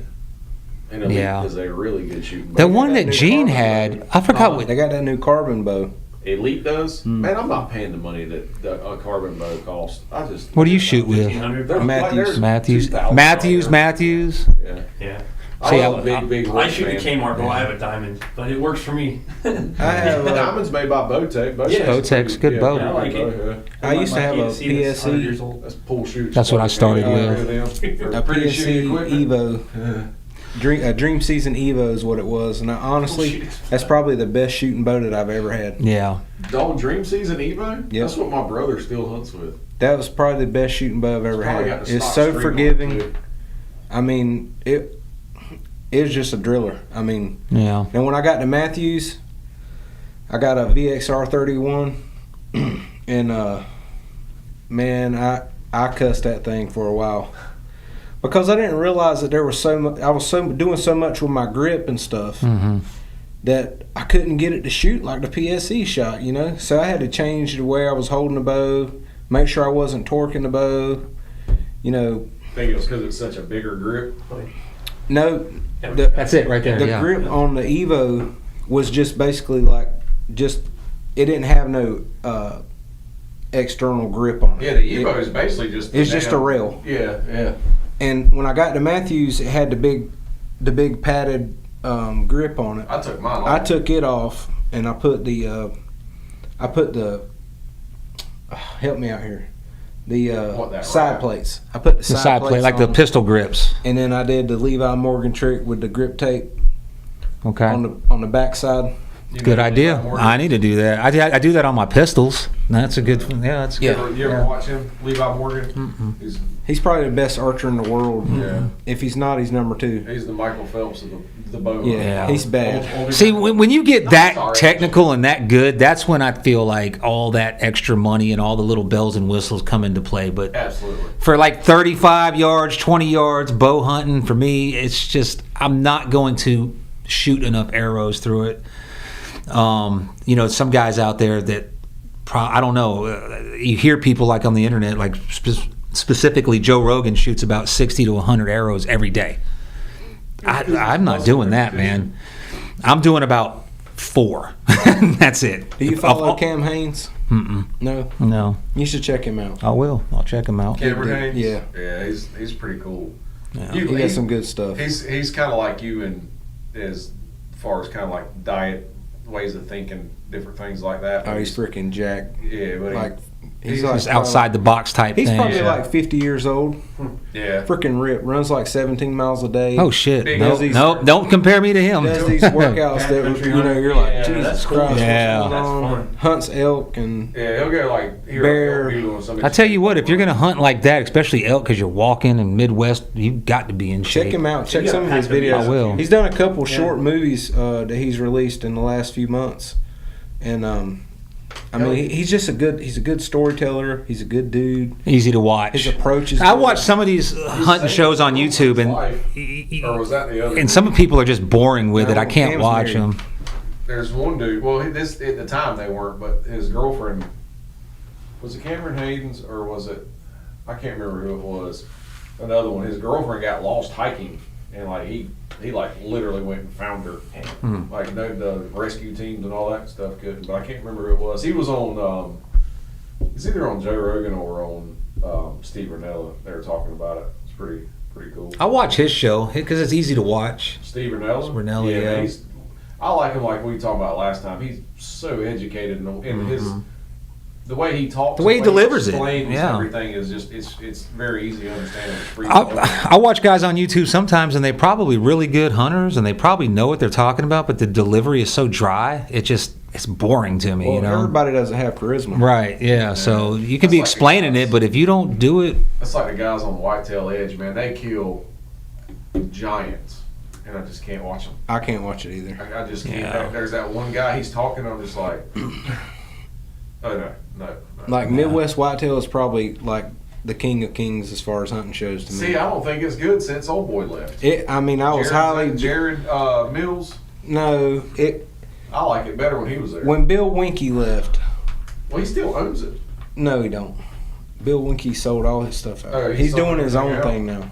Yeah, I know him and his daughter got a farm and Yeah. they're on YouTube and stuff. I don't sold like his own watching farm. it Midwest stuff because I don't hunt there. Like I want to watch stuff where about like pine woods, like eastern, Check out southeast. Southern Like Outdoorsman. They have a cool. Yeah, no, I've podcast. watched that. Yeah. Those guys are pretty cool. the Down East or Down South podcast, the hunting. I listened to them a lot a couple I like years the Hunting ago. Public boys. Those dudes, Zach and Aaron and all those guys. I watched 2 full seasons of Hunting Public, and then it just kind of burnt out for me.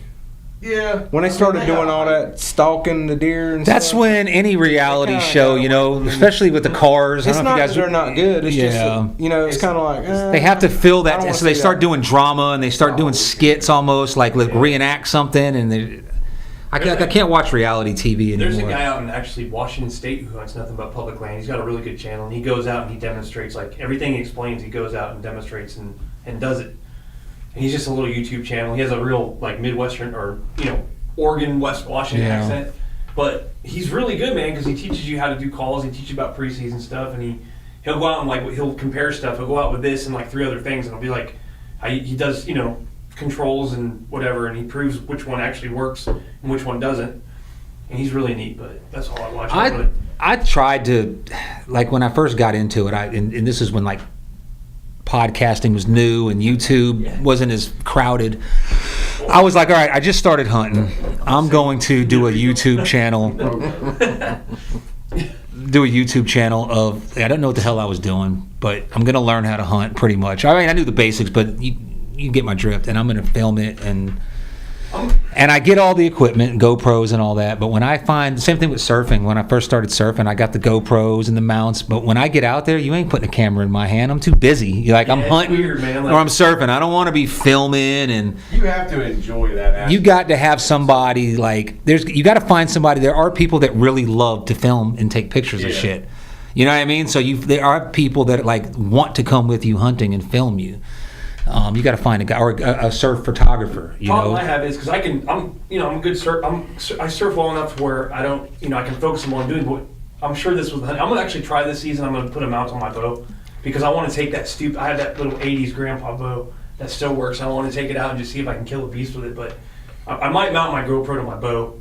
But don't get a GoPro. Get a Tacticam. Get a Tacticam. Tacticam. Okay, I'll check that out. The GoPro, it don't have enough zoom for you to actually see it. I gotcha. I had an encounter with a really nice 10-pointer up in Chapel Hill a few years ago, and it was in the morning, and I mean it's perfect light and everything, and I had the GoPro on my hat, and I thought it's going to get all of it. Mm-hmm. So he comes in and he filters around, and I was already gun shy because I had missed the biggest deer I've ever shot at the week before, so I didn't want to shoot at him through some stuff with the bow. So I just let him walk, but I had all this good video of him, I thought, and I get back to my buddy's house, and I'm like, hey, man, there was a super nice 10 that came in there. He's like, why didn't you shoot him? I was like, well, I just didn't feel right about it, blah, blah, blah. He's like, well, let me see the video. So we plug it in and go to watch it. I mean, he looked like a speck moving on the ground. And it was a freaking 10, Yeah. Probably a 140-some inch 10-pointer. The thing is this is what bothers me still to this day. Like, I've been out plenty of times. I have a mouth mount that you hold. So it's like a football mouth guard, but it's got a camera mount to it. What? And for my GoPro. So what it does is Make for like surfing. when you're surfing, you can pop up and it's like a POV view of the front of your board going down the wave. But my problem is no matter how many times I've done it, when I'm surfing by myself without a camera, I'm fine. But as soon as I got that camera on me, even if I'm not paying attention, I still subconsciously I'm surfing with a camera. So I do shit that I normally wouldn't do, and I end up screwing up. Or doing something stupid because I know I got this camera for some reason, but I do want to take one out and get some footage. I just can't be, even with like putting a GoPro, like I had a mount before, I was probably before, maybe they had GoPros, but they made a mount for your cell phone. Like you can put it on your rifle or on your bow, but you still have to set it up. You have to be conscious that it's there. You got to be careful. It's going to make noise. Then you have to push the record button, and I just don't want to be bothered with all that shit. I tried it for a little while. I didn't. Yeah. I just couldn't. I watched. Matter of fact, Jared Mills. He's got his own show now. That deer that he killed last year. That 190 where that he was 190. If it was 195, I think, or something like that. He wasn't gonna shoot him if he couldn't get on film. I mean, that was. What a bow. My wife watched that episode with me, and she was like, "Wow." I could hear her over there breathing with me. I'm like, oh my God, he's gonna bust him. Like it was ridiculous, and he ended up shooting him at like 10 yards. Like he's moving around in this tree, and I'm like, if I was doing that deer would slam out the water. You'd never see him 3 counties. Does your wife hunt? No, Oh, okay. I can't get her to go. She's been with me a few times. I would say it's better that way. Sheila's gonna go this year. I'd say it's better. I'll take. It's cheaper. It's okay to take them, Hunting but season started on a marriage. there's a guy on our page. God, man, I know his name too. But anyway, him and his wife both hunt and fish together, like all the time. They're both avid, and I'm gonna get them to come on. Just from that perspective, because from my perspective, I would think I don't. I like my wife to be, or my girlfriend, whoever I'm with, to be supportive of the fact that I'm going all the time. But I don't think I want to be going with them all the time. And this is how petty it is. It's not because I don't want to be around them. It's because I don't want to have to give up the shot for them. You know what I mean? I don't want to be sitting there with my old lady and a fucking, the book of my lifetime comes out and I got to let her take a shot at it and potentially kill it. I out of that, I wouldn't kill it myself. Yeah, you're different than me, man. So, yeah. We got some. Get to the live chat real quick. Okay, yeah, what we got? People checking in. So we got Buddy Yard. Yo. Says, I'm gonna go backwards a little bit. You're All right. talking about Randy Wiley. Said that man can track you. Yes, he can. Who? Oh, yeah. So Buddy was saying, talk about the hurricane broadheads. That's what Buddy uses. Buddy Yard was talking about that. And then I have them. we've got Gary Maytalk saying that he's trying out Magnus Black Hornets this year. Those things are brutal looking. I looked them up. Did you ever seen those? I've seen them, but Those jokers look like I'm a some swacker, man. That's all I Yeah. shoot. And then Buddy Yard says the dog. Shoot swaggers. When we're talking about bows, he said the Dartons are nice. He thinks Hoyts are ugly, and he almost pulled the trigger on a prime. Now, the Gene had a prime, but that thing was heavy, bro. Yeah. Whites aren't ugly, buddy. Man. They do have they do have like you see the ones that are like bright green and You pink can and tell it's a everything. Hoyt when you see You can it. tell it's a No doubt. Hoyt, yeah. But you can tell a Matthews when you see That's it, all I too. shot. See, I had can't. that. I look at a Matthews. I have to see Matthews on it. It looks like a Obsession or a fucking PSE. They look. They don't look like PSE. Nothing like that. Well, it looks like an Obsession at least, or is it the Obsession looks like a Hoyt? I think the Obsession looks like a Hoyt. It's got like the, yeah, that's what I meant to say. I don't know if I've ever even seen an Obsession. It looks like a Hoyt. Attention to. Yeah, look it up. Obsession bow. Yeah, they're good, but I mean they're pricey. I don't know if that makes them good. Yeah. Yeah. They all look the same. They Yeah. do. Some of these bows coming out now look like some shit out of like freaking space. Have you seen the Force or one some Lone shit, Wolf though. has? A bow? Yeah, Lone Wolf Custom Gear built their own bow.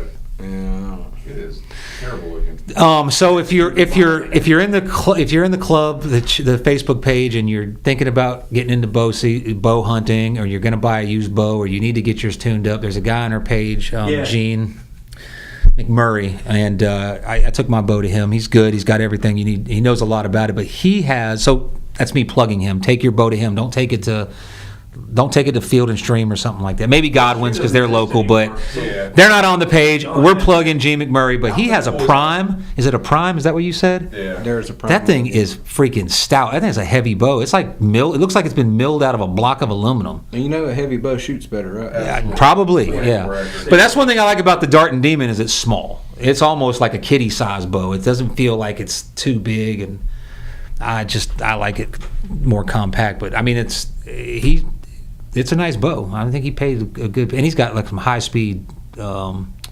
sight on it. And I can't remember what the hell. All right, opinion real quick. So Buddy had mentioned this last week, and I want to ask your guys' opinion. Restringing your bow. How often should you restring your bow? Every How often season? you shoot, how well you keep it up. Okay, because I just in the off season I have a nice case. I put it in the case Where at? in my garage. Yeah, Get a new string. That's what I'm saying. Well, in reference to that conversation, he has an old PSE, See, that's from the and it's been in his garage for 5 years. I said, That's Dacron though, okay. or and Fast Flight string. That's true. The PSE, it was restrung in in. Louisiana. It feels like hard plastic almost. It's No. either Dacron or Fast. See, whenever I'll go get a new string. Yeah, that's what I'm saying. Before you start pulling it, I mean, at least oil it up. Well, You start. I maintain it, but with wax. yeah, and I pull it out. Off season. I might put every month. I'll put 5 or 6 arrows down range of my target. Just I usually change But- my string out every season, and I'm gonna tell you Okay. why. Because I don't take care of my stuff like you might. You know what I mean? Well, Well, at least It's a you're tool. You know what I mean? So it bumps around. Yeah. I sometimes don't even put it back in the case, and I'll put it on the back of my truck floor. You know, I mean, it doesn't get beat up, but I mean, it's got dings in it, and it's scratched up, and the camo. It's got like that Cryptek camo on it. That's rubbing off of it. It's a you have tool. That guy's contact, right? Huh? Gene. Yeah, I'll get Gene with him. Woodward, yeah. Yeah. You got to order the string. Yeah. Yeah, you order the string, he'll put it on. He doesn't like have a stock or anything like that. I'm probably going to restring mine next year. But when it starts to fray, whenever I see Yeah. the top of it, when it starts to, Or so just the string I have looks like it's made up of multiple strings twisted together, which is like most rope. So I don't really, but when I lose a layer, like it kind of frays, that's when I'm getting it Well, restrung. if it's at the top, that's from the cam torque. Yeah, but when that happens, I'm getting a new string. That's just I mean, there ain't nothing yeah, wrong with that, yeah. but that's what it's for. What does it really cost? It ain't cost. It's not like a major 65. investment. You $40 for the string. Just 20. depends what kind of string you Yeah. want. Say, I'm shooting America's best. I don't know. What I did notice this year is my cams are barbed, or they're like, they're aluminum, right? Yeah. So it like something hit it. So if I run my finger across it, it'll cut my finger. So I need to get a piece of sandpaper in there Oh, God. on my cam. Yeah, it's a Take small. care of that. I think I dropped it on the concrete. Yeah. Let me tell you dropped my bow something. one You do season, not man. want to have an episode with Yeah, coming yeah. apart. Parts, buddy. I'm telling you. I I've had almost it killed happen. my fuck you buddy up. and his son one day. It's not that bad. I'm not. Yeah, but You remember the story when I was at Jonathan's? This is the same day that I shot the giant deer up there Mhm. when my bow exploded. Yeah. Oh shit! Yeah, Like fractured? it exploded. Blew. Like literally blew the limbs broke and everything. why? Still don't know why, Fractured. but it exploded. I probably What looked kind through of my bow was phone. It was a Browning. God, what was it? It was a Browning something. PSE made it, Yeah. but I had a Fred Bear Code do that to That's me. scary. That's yeah, scary. when it broke, I was at full draw. God damn. Yeah. What's I your was at full poundage you're draw pulling? At 70 pounds. Shoo. And I'm pulled back, and I'm about to let it go, and it was like I didn't even know what happened. It didn't even that like, fast. Yeah. It probably made some kind of noise, but I don't know what kind of noise it made. That's lucky, man. And he was standing beside me, and his son was right beside him. Ooh. And so when it broke, like it slung around like this, like between them, and just slapped the concrete. And I was standing there holding a riser, like Would the limbs snap on it? Dry rotted, maybe? I don't know. no, Well, the bow was only 2 years old. Oh, shit. They actually warranted Dude, the bow. I think I might have sued that mother. I've heard, I've heard. Oh, I got whiplash and PTSD. I'd sue you. I'd sue I've heard if you've ever like bumped your bow real hard or dropped it, you should get it inspected at least because Well, I had never done Oh it. God, my dumbass man. I'll share this shameful story. So, first time I bought a brand new bow and didn't even think. I was like, hey, watch this. Funk! Fucking shattered the string, dude. Dry fired like a motherfucker. So I go back to the store and I'm like, it was the first day I bought it. I go back and I'm like, hey, I made up a bullshit story. I apologize if you're listening. They're probably not listening, but I was like, I had a bad release. So I tried to play it off like my release was a piece of shit, right? So I was like, yeah, I went to go test it at home and the release fucking failed and it completely frayed the freaking string. But they replaced the string for free. And they told me, they're like, you would not believe how many times this happens. Like, Never pull a bow back with a release without an arrow in it. yep, I learned. Like, I learned the hard, but I did have to get a new release anyhow because my release was garbage. But yeah, man, that was horrible. I had a release fail on me halfway through the pull when I was pulling back on a deer. Oh, really? Yeah, I got about right here, right before you get that reel, because I'm only at 65 pounds, which is, if I could shoot at 45, I can't get my bow any lower, or else I'd be at like 45 pounds, but I get it, and it just, blink, and the arrow just went, I lost it. I don't know what happened to it. Deer didn't even move. I had that when I got that PSE, my first time using it against some nice fat does, man. This was in Louisiana, right before I was about to leave to. I go to take a shot, and I had the one that it came with, and it came with like this old clunker one. That was like, it wasn't even a hunting one; it was like a competition one, but it was just old, and it had worked up to that point. But I go to shoot at the freaking deer, and there was 5 does, and the fattest one I could see. I was aiming right at her, dude. And I go to release, and it just sticks, and it goes. Whew, my hand goes with the arrow, and that arrow goes right between all of them. They're munching. They look at me like, "You dumbass," and just take off. Yeah, but I went that very next day. And You ever had a string hit your arm? Oh, yeah. Yeah. I think everybody that shot a bow's done that. What causes that? I don't even know. It happens like Torquing your bow. Torquing your bow. Do y'all use Buddy's Art says he's trying a thumb release this year. He says I don't like 'em. Now I suck with it. I like thumb release. That's what I use. I don't like them. I use thumb release. or Do you? Is it a true thumb release or is it a back tension? Probably is it? It's the one I guess you grip and you Yeah. pull it back like a handle. And then right here and just. Well, they have that though, and they have some that you hear them click. They have Yeah. an audible click, and then the next click it goes off. Oh. And then they have one that you actually fire. Yeah, but a with back your tension thumb. won't have the thumb release Some of on them it. do. Is that what you I mean, use? they You use have thumb release? that look. Yeah. Yeah. It's got to go around my. I like the one that goes around Me the too. wrist and comes out because you're not when I'm pulling it back like this. I feel like more of the strength's in my fingers when I'm pulling. Yeah. When I got it wrapped around my wrist, I can like use my shoulder and my arm, and I don't like to pull back. Like I know guys that shoot at like 90 pounds, and they have. I mean, you watch them, and they're like, I'm like, why would you want to do that? Get nervous on a deer and see how hard. I was just like, if you look at mine, so again, I'm not like a bow tech, but the limbs are connected to the shaft, and then you back out the screws to make it go down. My screws are out like that far. Like I feel like if I go 2 more turns, it's going to come out of the what do you call the? Did he test your poundage to see what? Yeah, it was 65. But it won't go any. I mean, he was like, shit, if you want to go lower. And I said, well, look how far the screws are backed out. I feel like it's going to. They probably got away together. Maybe. I can't remember what that's called. What's a screw go into? The biscuit, no. The thread? The thread. I'm tired, man. Yeah. Whistling He's deer. over here laughing at me. You guys don't know shit. I'm tired. No, I know what a thread is. I'm Whistling fucking deer and honking Honking bucks. deer, honking bucks, and Friggin', laugh all you want, but a grunt can be called a honk at the same time. It's the same shit. It's my just- rabbits do that shit. I know what you're talking about because I don't know how to describe it. They do the males. Rabbits are a lot like deer. The male rabbits. That's what it are. sounds like. Yeah, they do a lot of the same shit. So I watch what my rabbits do. They go into different stages. Like right now, they go into like the males. They'll fight and they'll try to compete and they'll try to hump everything. So it's the same thing, similar to deer. Rabbits are pretty violent. They fuck each man. My buddy used to raise some rabbits, and he raised Tennessee redbacks, and it was fun just to watch them. Like you They go out fight there to and kill. drink beer and watch them rabbits. Like Rabbit fights. they're Hell yeah, maybe I'll get like some rabbits. Jackie Chan rabbits. I was thinking this year, buddy. I brought this up because they mark. They got glands on their neck, and like the females have a real distinct scent, but the males it's pretty subtle. But they still, every time I let them out, because I let them free roam sometimes, they'll mark.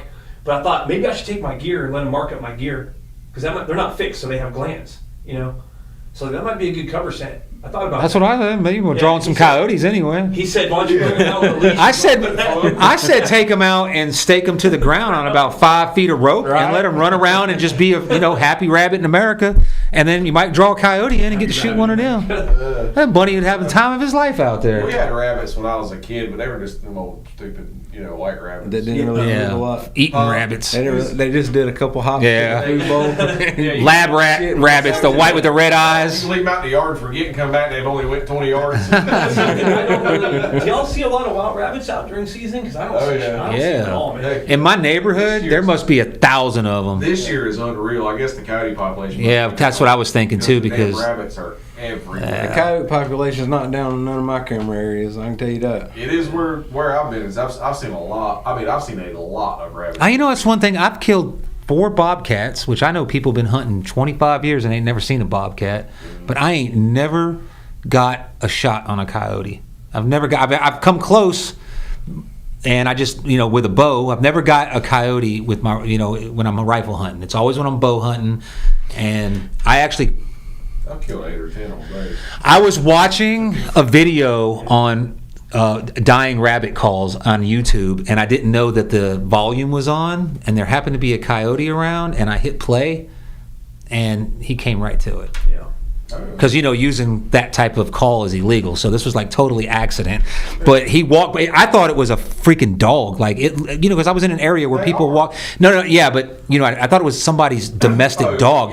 He was so clean. Like every time I see a coyote, they're mangy looking. You know what I mean? Yeah. This fool I've looked seen like that he one, had man. I know what you're talking about. like a cat. Like he was Yeah. cleaning himself, and he was beautiful. Like I would have mounted this son of a bitch if I. Yeah. And I didn't take the shot because I reckoned he was too far.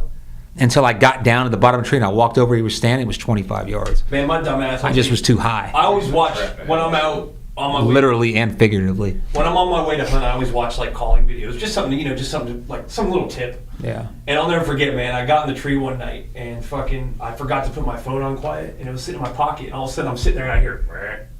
And I'm thinking, oh shit. He psyched himself and I hear it out. again, I'm like, here, "Rrr." So I'm like, "Rrr."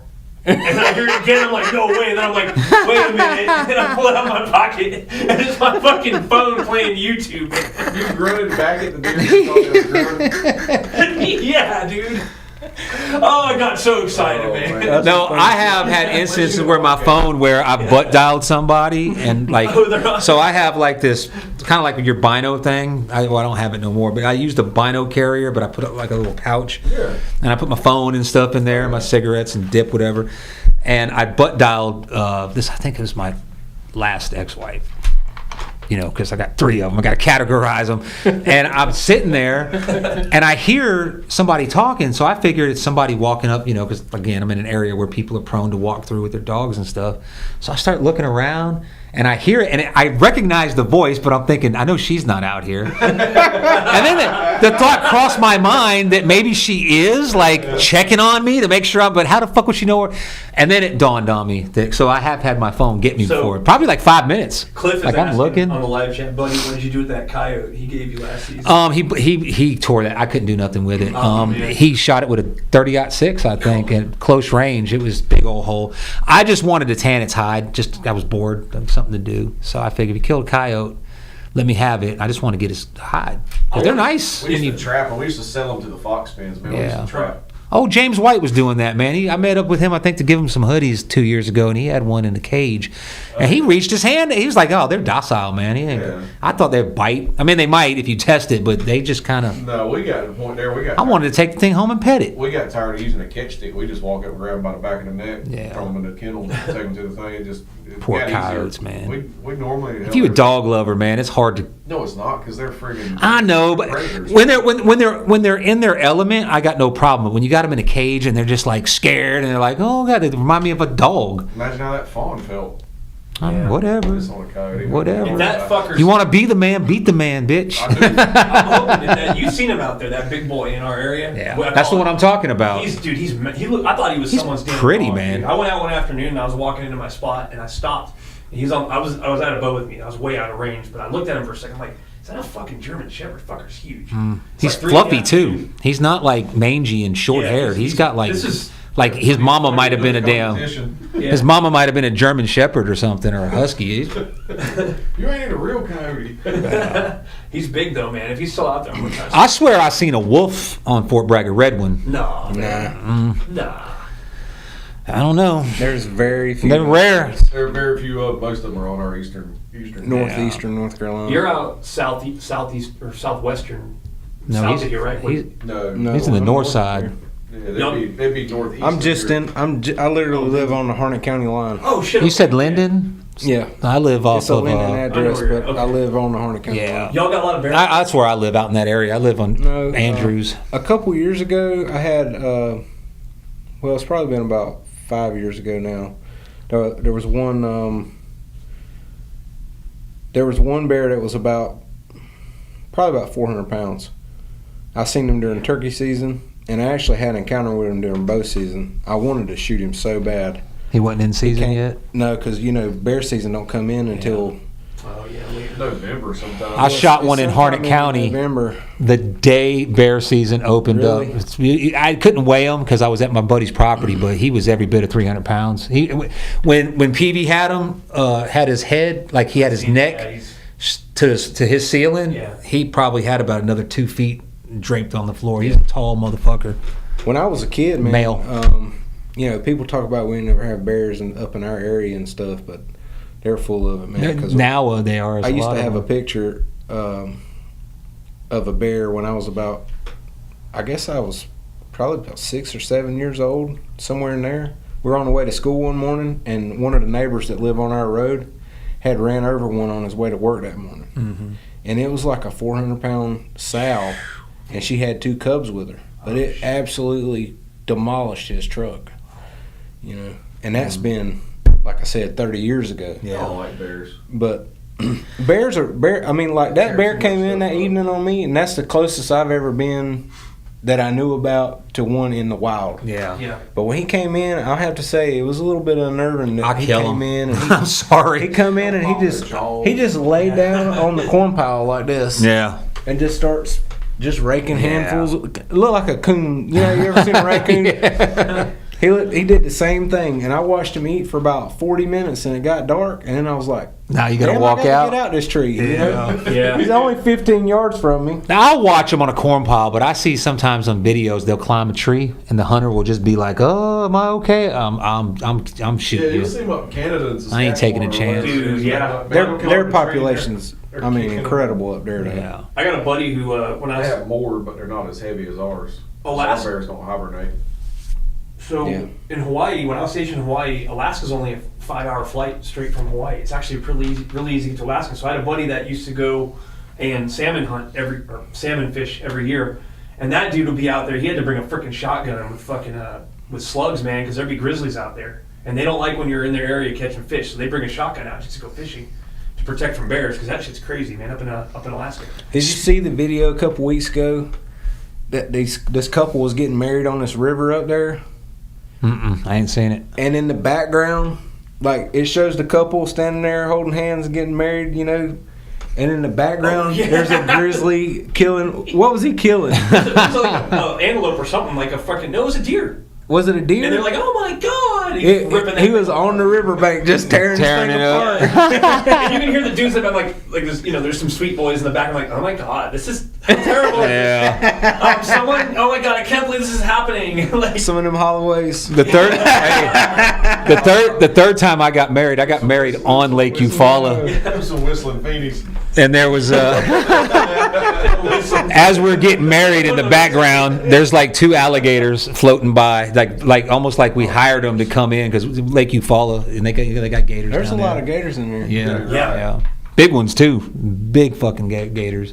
Matter of fact, I was fishing with my father-in-law one time, and I had to take a shit, and I was like, he was going in, he's trying to find a spot to get up on land, and I'm like, I thought I saw a log. That's how long it was, and he was like, he knew it was a gator.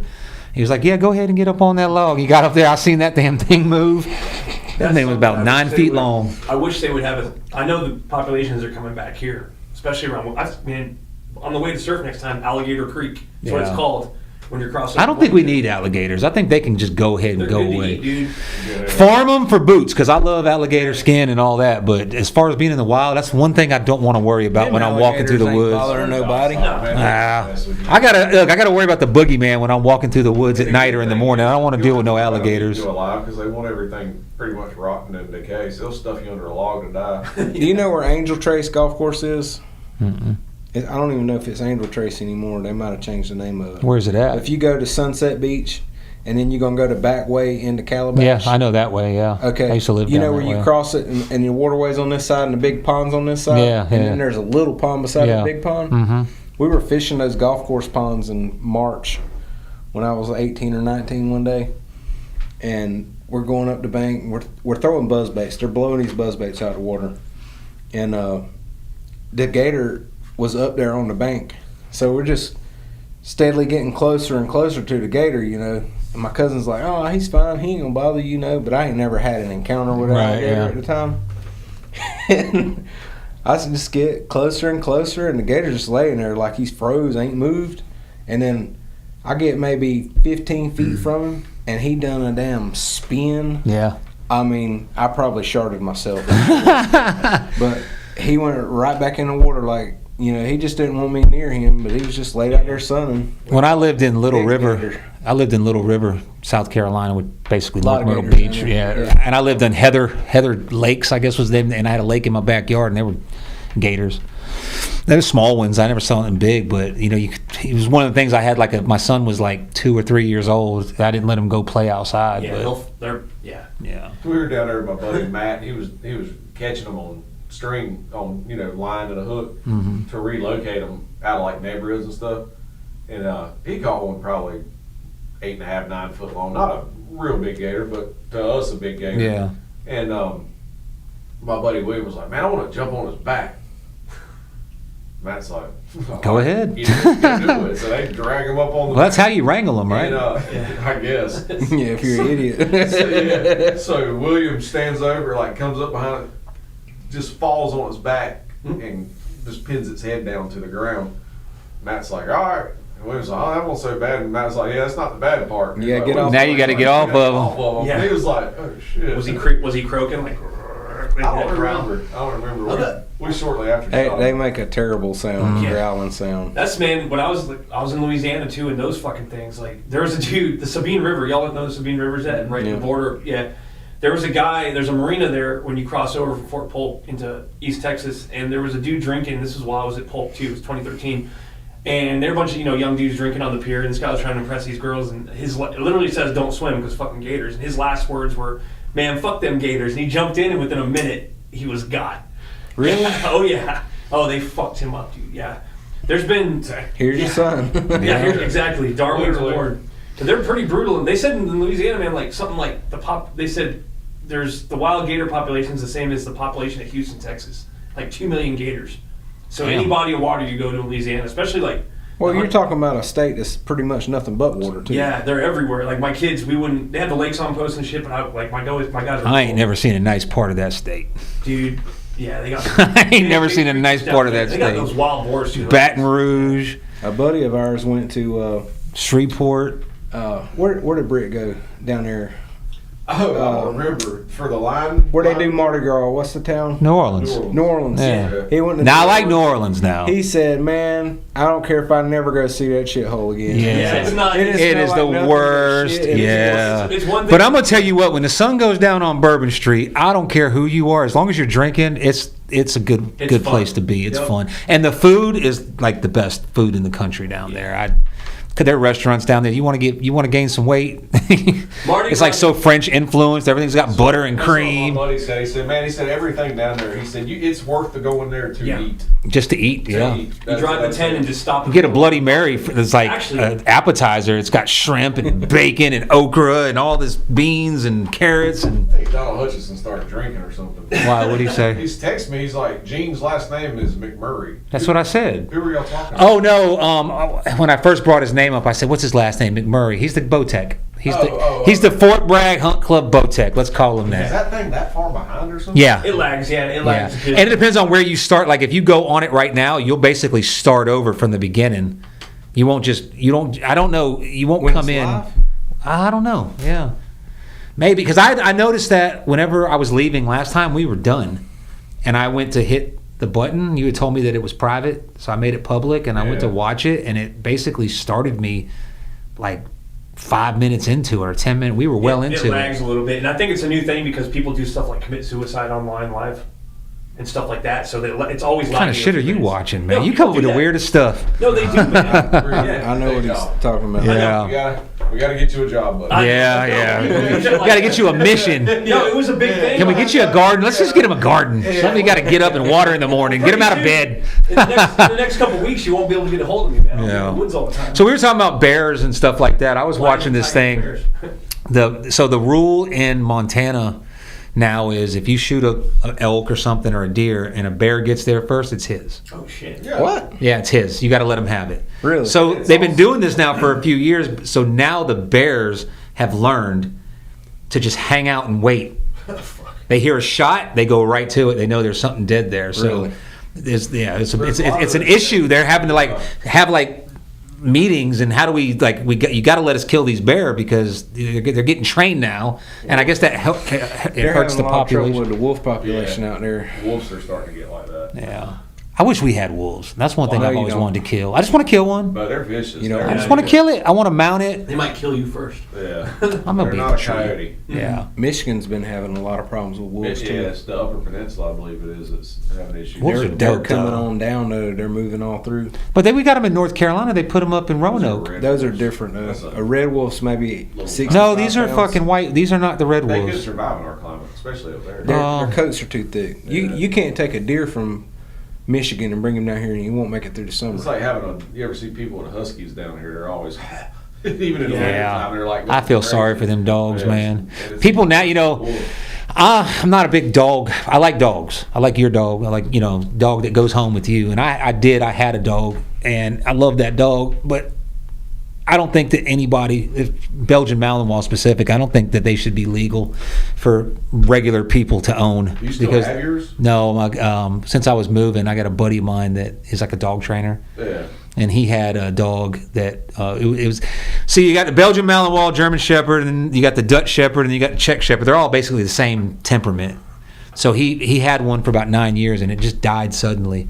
Damn. Like he was broke up about it, and I heard about it, and then I sent him a text and said, "Look, I'm going to be moving, and I'm not going to sell my dog. Like I don't want to take her with me because in Central America, stray dogs just run around everywhere. You walk down the street, you have 5 or 6 dogs. They just stray dogs, and a domesticated dog, especially a Belgian, ain't going to be used to that. So she's going to be all crazy, and plus the quarantine. So Yeah. and He was about 3 months after his dog died, so I gave him to her. Oh, he's I didn't even sell her. I just gave him to her. She's having the time of her life, man. He's got her bite training, and I was watching a video. If he lets her go, she'll run up and just dart right in your chest and knock you down, like full speed, boom, right into your chest and get a hold I of would your like to ass. have one that does that for me, but I don't want to be around one. I'm gonna tell you what. Here's the thing about them, though. My kids. They are 24 hours a day. They want to do something. They don't like. I'm used to having a dog you can pet, but when you tell that dog sit, go lay down, it's gonna go chill. The Belgian will go sit down, and she'll lay down, but after like 5 minutes, she's like, "All right, what are we doing now?" Like you got to come. You got to come with more than that. And if you don't let them release that energy, they will just tear shit up, and they just won't leave you alone. And you can't get mad at the dog. Yeah. No, it's not their fault. It's the No, dog it's like you people got. Come home, and mean to their dog and shit when they Yeah. first get home. Like, dude, it's your wife. I see people in my neighborhood that have Belgians, and the dog is literally walking them like they're in an apartment. I can imagine what their house smells and looks like, because that dog is like, and they're like walking. They're like, yeah, I got a Belgian too. They don't train them, and I had mine trained. I got hired a I trainer. put my leash on my dog in my pocket. Yeah. Well, I did get Lulu where I would walk with her without the leash, but she was still young. But if another dog came up and started barking at her, I was like, yeah, I'm going to keep the leash on her. But I literally every day had to do something. Like I had to skateboard. Yeah. So I get on the skateboard and we All that energy, man. go down the hill and we turn around and probably 8 times, probably 2 miles a day, that dog running, pulling, and she still wasn't enough for her. Remember that when he first got her, she loved my ass, and I came in here one day and she wanted to kill me. Yeah. Well, it was you though. I mean, because Dan reached right down. Remember, it was a Dan, Chris. Yeah.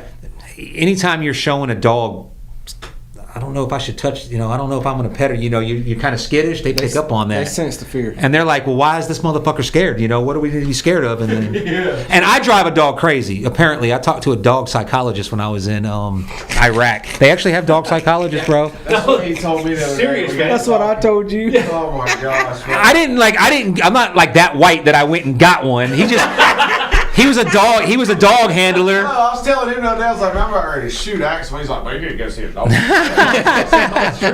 But I'm sitting there watching, say, a football game, because I used to watch football a lot, or I'm watching TV, or I'm watching a fight, or whatever I'm watching. I talk to the TV, and I'm getting all pissed off. I'm yelling at the TV, and the dog's like thinking, like, what the fuck? Are we gonna fuck something up? It never gets to fuck anything up. So it's just, and then I'll run after it and wrestle with it, and then fuck it up, and then be like, okay, I'm done. And so the dog psychologist is like, yeah, you're just tormenting that dog. He thinks that it's time to go, and we're about to pop off on something, and then it's just your energy is just too hyper or whatever. But I took my German Shepherd, the male, to get his nuts cut out this morning. oh shit, Yeah. poor dog. Why'd you do that to My that wife dog? did it. She made me. That take- has never. I've done that to some of my dogs before, and it never calmed him Look, down. he hates to ride because literally the only time he ever goes to ride is if he's going to The vet. Yeah. So Oh, he's gonna hate it now. this morning she had put the little harness on him, and when she put the harness on him, he went straight in the kennel because we leave him in the kennel at night. He goes straight in the kennel. He did not want to come out. It took me like 10 minutes to get him out the kennel. I finally get him out the kennel. He goes and gets in the car and he whines, on and off all the way there. I get him out, and then he don't want to go in there. And then, Well, if I was taking you to get your nuts cut off, you wouldn't want to. that's what I'm thinking. I'm like, does he really know what's going down? He said something. So German Shepherds are one of them dogs that like, I don't feel bad. they reckon that they can actually understand.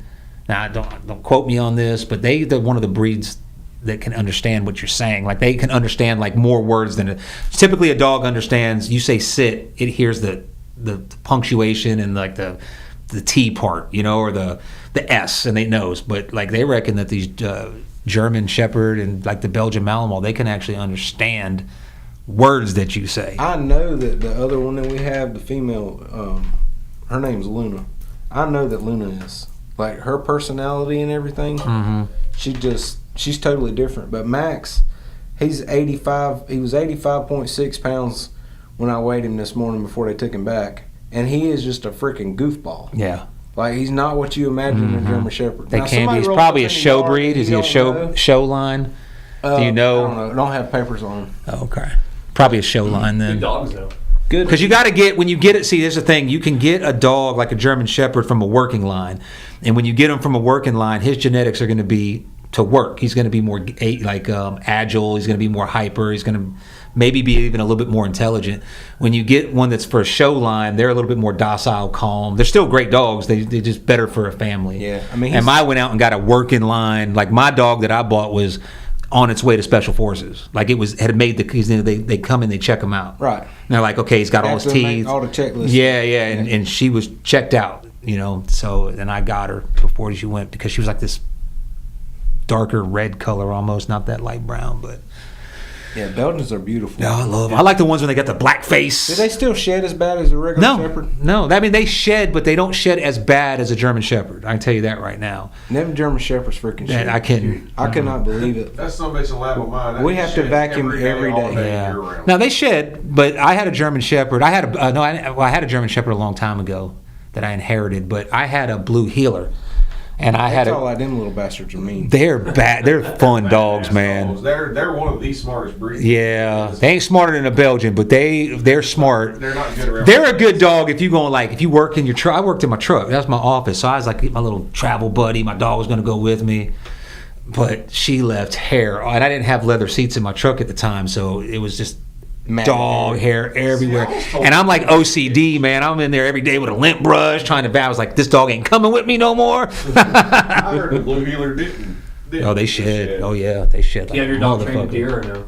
No. No, that's what I'd like to. If I ever get a dog, I want to get one eventually because I always grew up with a dog, but my wife's just not having it. So Smart. She's Filipino. I know. I had a No dogs in the house. I had a Rottweiler that I did train to do track deer, and he actually, yeah, A Rottweiler? yeah. Really? They're just usually like guard dogs. They like to just kind of hang out. Hey, I bought a Walker Coonhound one time, and I was going to train him how to track deer. I was watching the videos, the fishing pole, and the You don't the want a squirrel Walker tip. for- Oh man! And so my wife at the time and my kids had this dog in the house, and hound dogs are the dumbest fucking dogs, bro.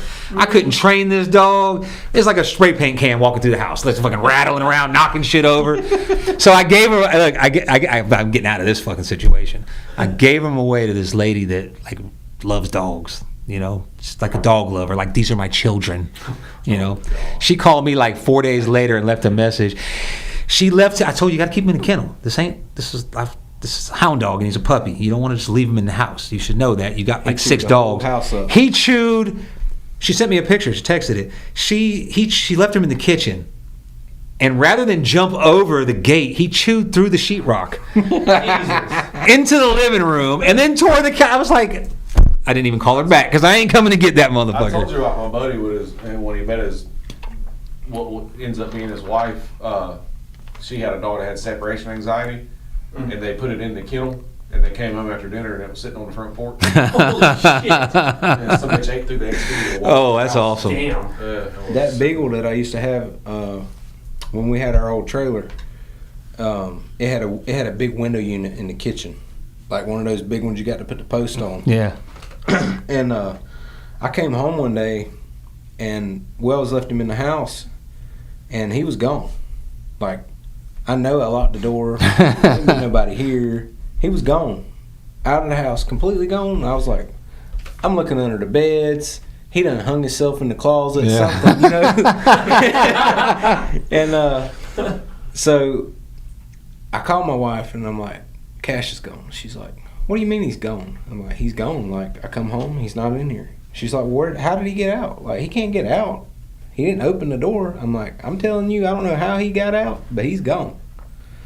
It was, I think it was real late that night, I found him. And he was like 2 miles from the house.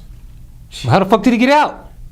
Get to that. So I'm like, I got to figure out how he's getting out, you know. So I had him locked up tight for a couple days, and I went to leave again. But when I left, I cranked the truck up and moved it, and then I just walked back to the house to like see where he might get out or where he was coming from if he got out. This dog got on the kitchen table, and the little slides on the air conditioning unit. Oh shit. pushed the slide back. What Right kind out of the dog window. was it? A beagle. Oh, okay. A beagle. Wow. Yep. I had a dog that would open doors. I took him. I bought a pit bull from Outcast, the rap group, the Purple Ribbon. Like push knob door or No, a handle door. Okay. In Iraq, all the doors had handles on them. But now my room had the knob like that, and he could get his paws on there and hit it. It would take him like 6 or 7 tries, but he'd jump up and hit it with his paws, and as soon as it cracked, he would bounce backwards. But now the doors with the handles on them, he would open it, he would get up and push it down and hop backwards, go into the room, and then turn around and close the door. No shit, never taught him that. He just learned how to do it. He was really my dad's dog. You know, my dad wanted to get a dog, and we were balling at the time because we were contracting in Iraq. I was wanting to buy a pit bull, so I went to Atlanta or Decatur and bought one off of not Andre, Big Boy. I don't know his real name, but that was when like blue pits were like new, and they were really cool. But I ain't got much love for a pit bull. yeah, I mean, I think that they are the. I know we're talking about dogs I'm now. not a dog lover. I'm a breed lover. Yeah. Labs. That's all I like. I love dogs. What I hate are dog owners. Like, so nowadays, if you own a pit bull and I don't know you, I hate your guts. I'm stereotyping you. If you got a pit bull, I fucking hate you. If you got a Connie Corso and I don't know you, I fucking hate you. If you got a Belgian Malinois, if you got a Belgian Malinois and you're not wearing a fucking Velcro fucking patched hat and a beard, I fucking, because at least those guys look like they know what they're doing, you know. I fucking hate you, and I hate fucking people that call their dogs fur babies. or they're always like, if it's too cold outside for you, it's too cold out. But that motherfucker's got a fur coat on. Shut the fuck up. I don't like those people. So.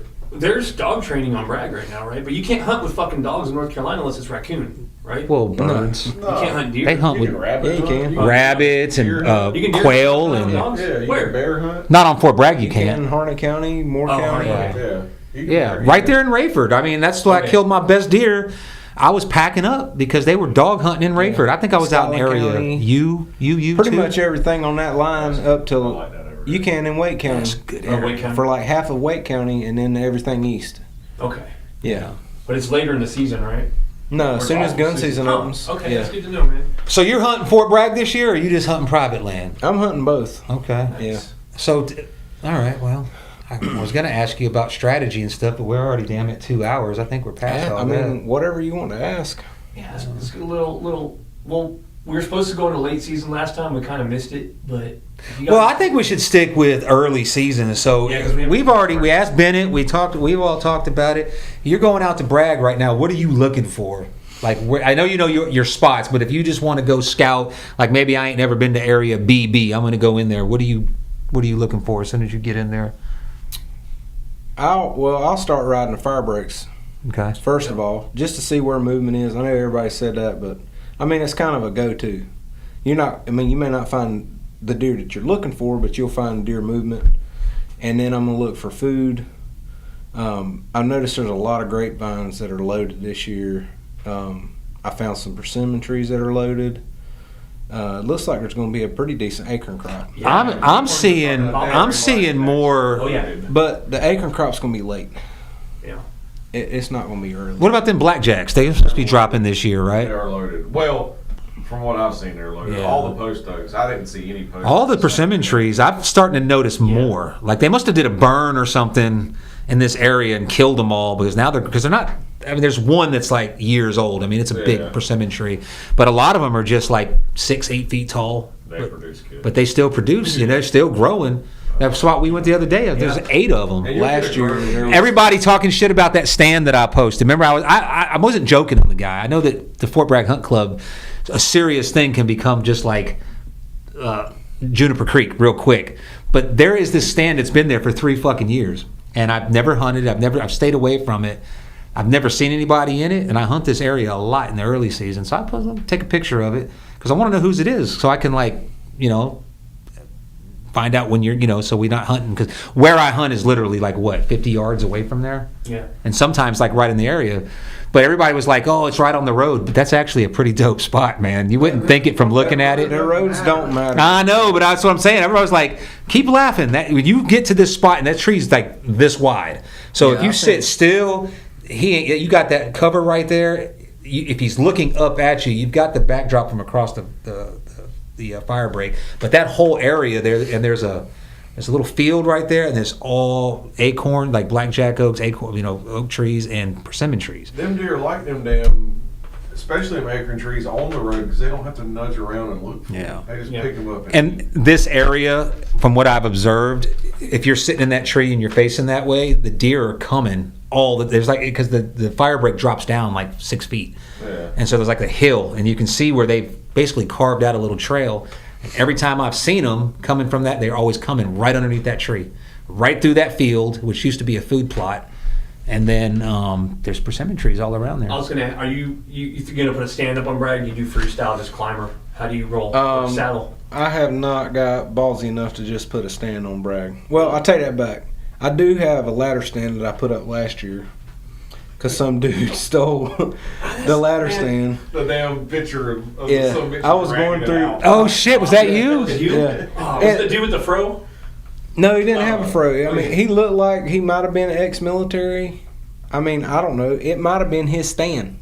We went scouting one day. Mm-hmm. We're looking around, and we're like, yeah, we need to mark this tree. So we're marking this tree to climb, and Skip takes like 5 steps, and he steps on the stand, and it's just covered up in papers. Oh, gotcha, yeah. Like, it had been there for a couple years or something. Didn't have a seat on it, So we stood it up because it was in the perfect place. It had been there that whole season, and then I'm literally on the way to Ohio last year, and it goes off, and the dude is dragging it like out onto where the camera was. Right. And I'm like, dang. So I called Jonathan. I'm like, hey man, what are you doing? I was gonna get him to like ride by there and check it, cause the dude, he did something with my camera. So I didn't know if he stole the camera or what. Did he take the camera? He turned the camera facing the tree. Oh. It might have been his stand. He might have went in there to get it. I mean, maybe it was, Yeah. but you done got busted. Just take your Yeah. leave a note or something, So this is the way. If you find a climber, especially a summit, not the I don't leave the aluminum ones out year round. I'll leave them out. Like I have 3 of them, and I'll put them in different spots, and I'll leave them there. But I take all those in. But if you find a summit or a what was that one we were talking about, the one that faces the tree? I call it Bobcat stand. It's probably mine. Just hit me up, DM me. You can use it. I don't care. Just don't take it. I'm not worried about it. I'm not going to just pop up in somebody's climber. But I'm saying I'm not going to mess with your camera. I had a camera get stolen literally right across the fire break from that really last year, and it was going to take a picture of whoever stole it, but it was completely whited out. Oh, like shit. The photo. You don't take the cards out and check their camera? Come on now. You don't delete all their big buck pics and then put all the little ones back in there? I have never done that on Bragg. No. I have done it elsewhere. I don't find shit. I don't see good enough in the damn, like I'll walk in and out of a spot 3 or 4 times, and then I'll show Randy the spot. He'll come in there. There's a rub. There's a scrape. You know what I'm saying? I put cameras I out can see a trail camera from a long and lost them. I mean, I went back 2 years in a row looking. I'm like, I know it's in this little patch of oak. Can't find it. 4 years later, I'm walking out, just scouting around. There it is. And I know it's my camera. I was in a spot. Mine are all the cheap ones. And had Dre with me, and I went and walked, and I looked over like that, and I said, "Son of a bitch, that's such and such camera." Trey was like, "Dude, there's no way you even know whose camera that is." I said, "All right, whatever." A few minutes later, my phone goes boom, and it's the boy sending me the picture of me. Yeah. And I was like, "Told you it was his So camera." that was like we walked by a camera and he was like, "Is that Randy's?" And I'm like, "Nah, that ain't Randy's." I know you just know your home, you know what they have, because me and Randy buy the same cameras. The cheapest ones on sale for $30 at Walmart. I knew from where it was. I was like, "There's nobody else that's gonna come right here," and just the location of it itself, I was just like, yes, there's not many people that are gonna think to go there. I felt honestly. Last season I felt bad because I was in my usual spot, and man, I was with my buddy, and I just had the bubble guts hit, and I got down, and I almost shit myself in the tree, but I'm climbing down, and I'm trying to be as like tactful as possible. So I went all the way down the draw, and I'm skirting the edge, and all of a sudden I'm like, all right, this is it, and I let loose. And as soon as I drop trowel and look, right there's a freaking camera, and I look back and there's a tree stand right behind me. So I went back about 3 days later, and that tree stand was gone. So if I busted your spot last year, I apologize. He probably thought you ruined his spot. Yes. He probably thought you ruined his spot from shitting I there. was not paying attention. I was just beelining, man.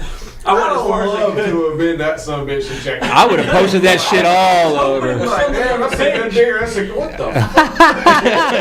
Zoom in. What's he doing? No funny, man. It was where we were scouting the other day. We went down to the bottom, but That's hilarious. yeah, it just. That's messed up. I've been pretty hot if I caught you. Yeah, if you're shit on. I didn't know though. It was If I walk by the camera and it's on, I'm showing my dick or I'm fucking dancing or I'm gonna pull my pants down or I'm gonna do something. There's no way you already got me on camera, so now I'm gonna do something for you to post up. Do something funny. I remember the other day somebody took a picture of a camera and was like, "Hey, is this your camera?" or whatever like that. And I was in some dude was like, "Man, you wouldn't believe it, but you can actually go see that camera and walk off and not worry about it no more," or something. Oh, like it was. that. That was. Yeah, I saw that. Hey, guess what? You can see it and just walk off. Yeah. Well, who was it? Sam Bone. He said that about. He was like, I see them. I know Sam, and I'm That's not. his personality. I know I'm not. But sometimes you see something like that, and I was like, and okay, you saw a tree stand and you walk by. I'm not trying to make fun of this guy. I want to know who it is. I want to deconflict with him so we don't end up going in the same spot. You know what I'm saying? So, Yeah. but he was like, I just walked by and said, I'm like, okay, thanks for sharing. like you that bored? You just wanted to play, it's like the guy that sits on Facebook all day and he's just waiting for someone to say Fort Liberty so he can say, it's Bragg, goddammit, it's Bragg.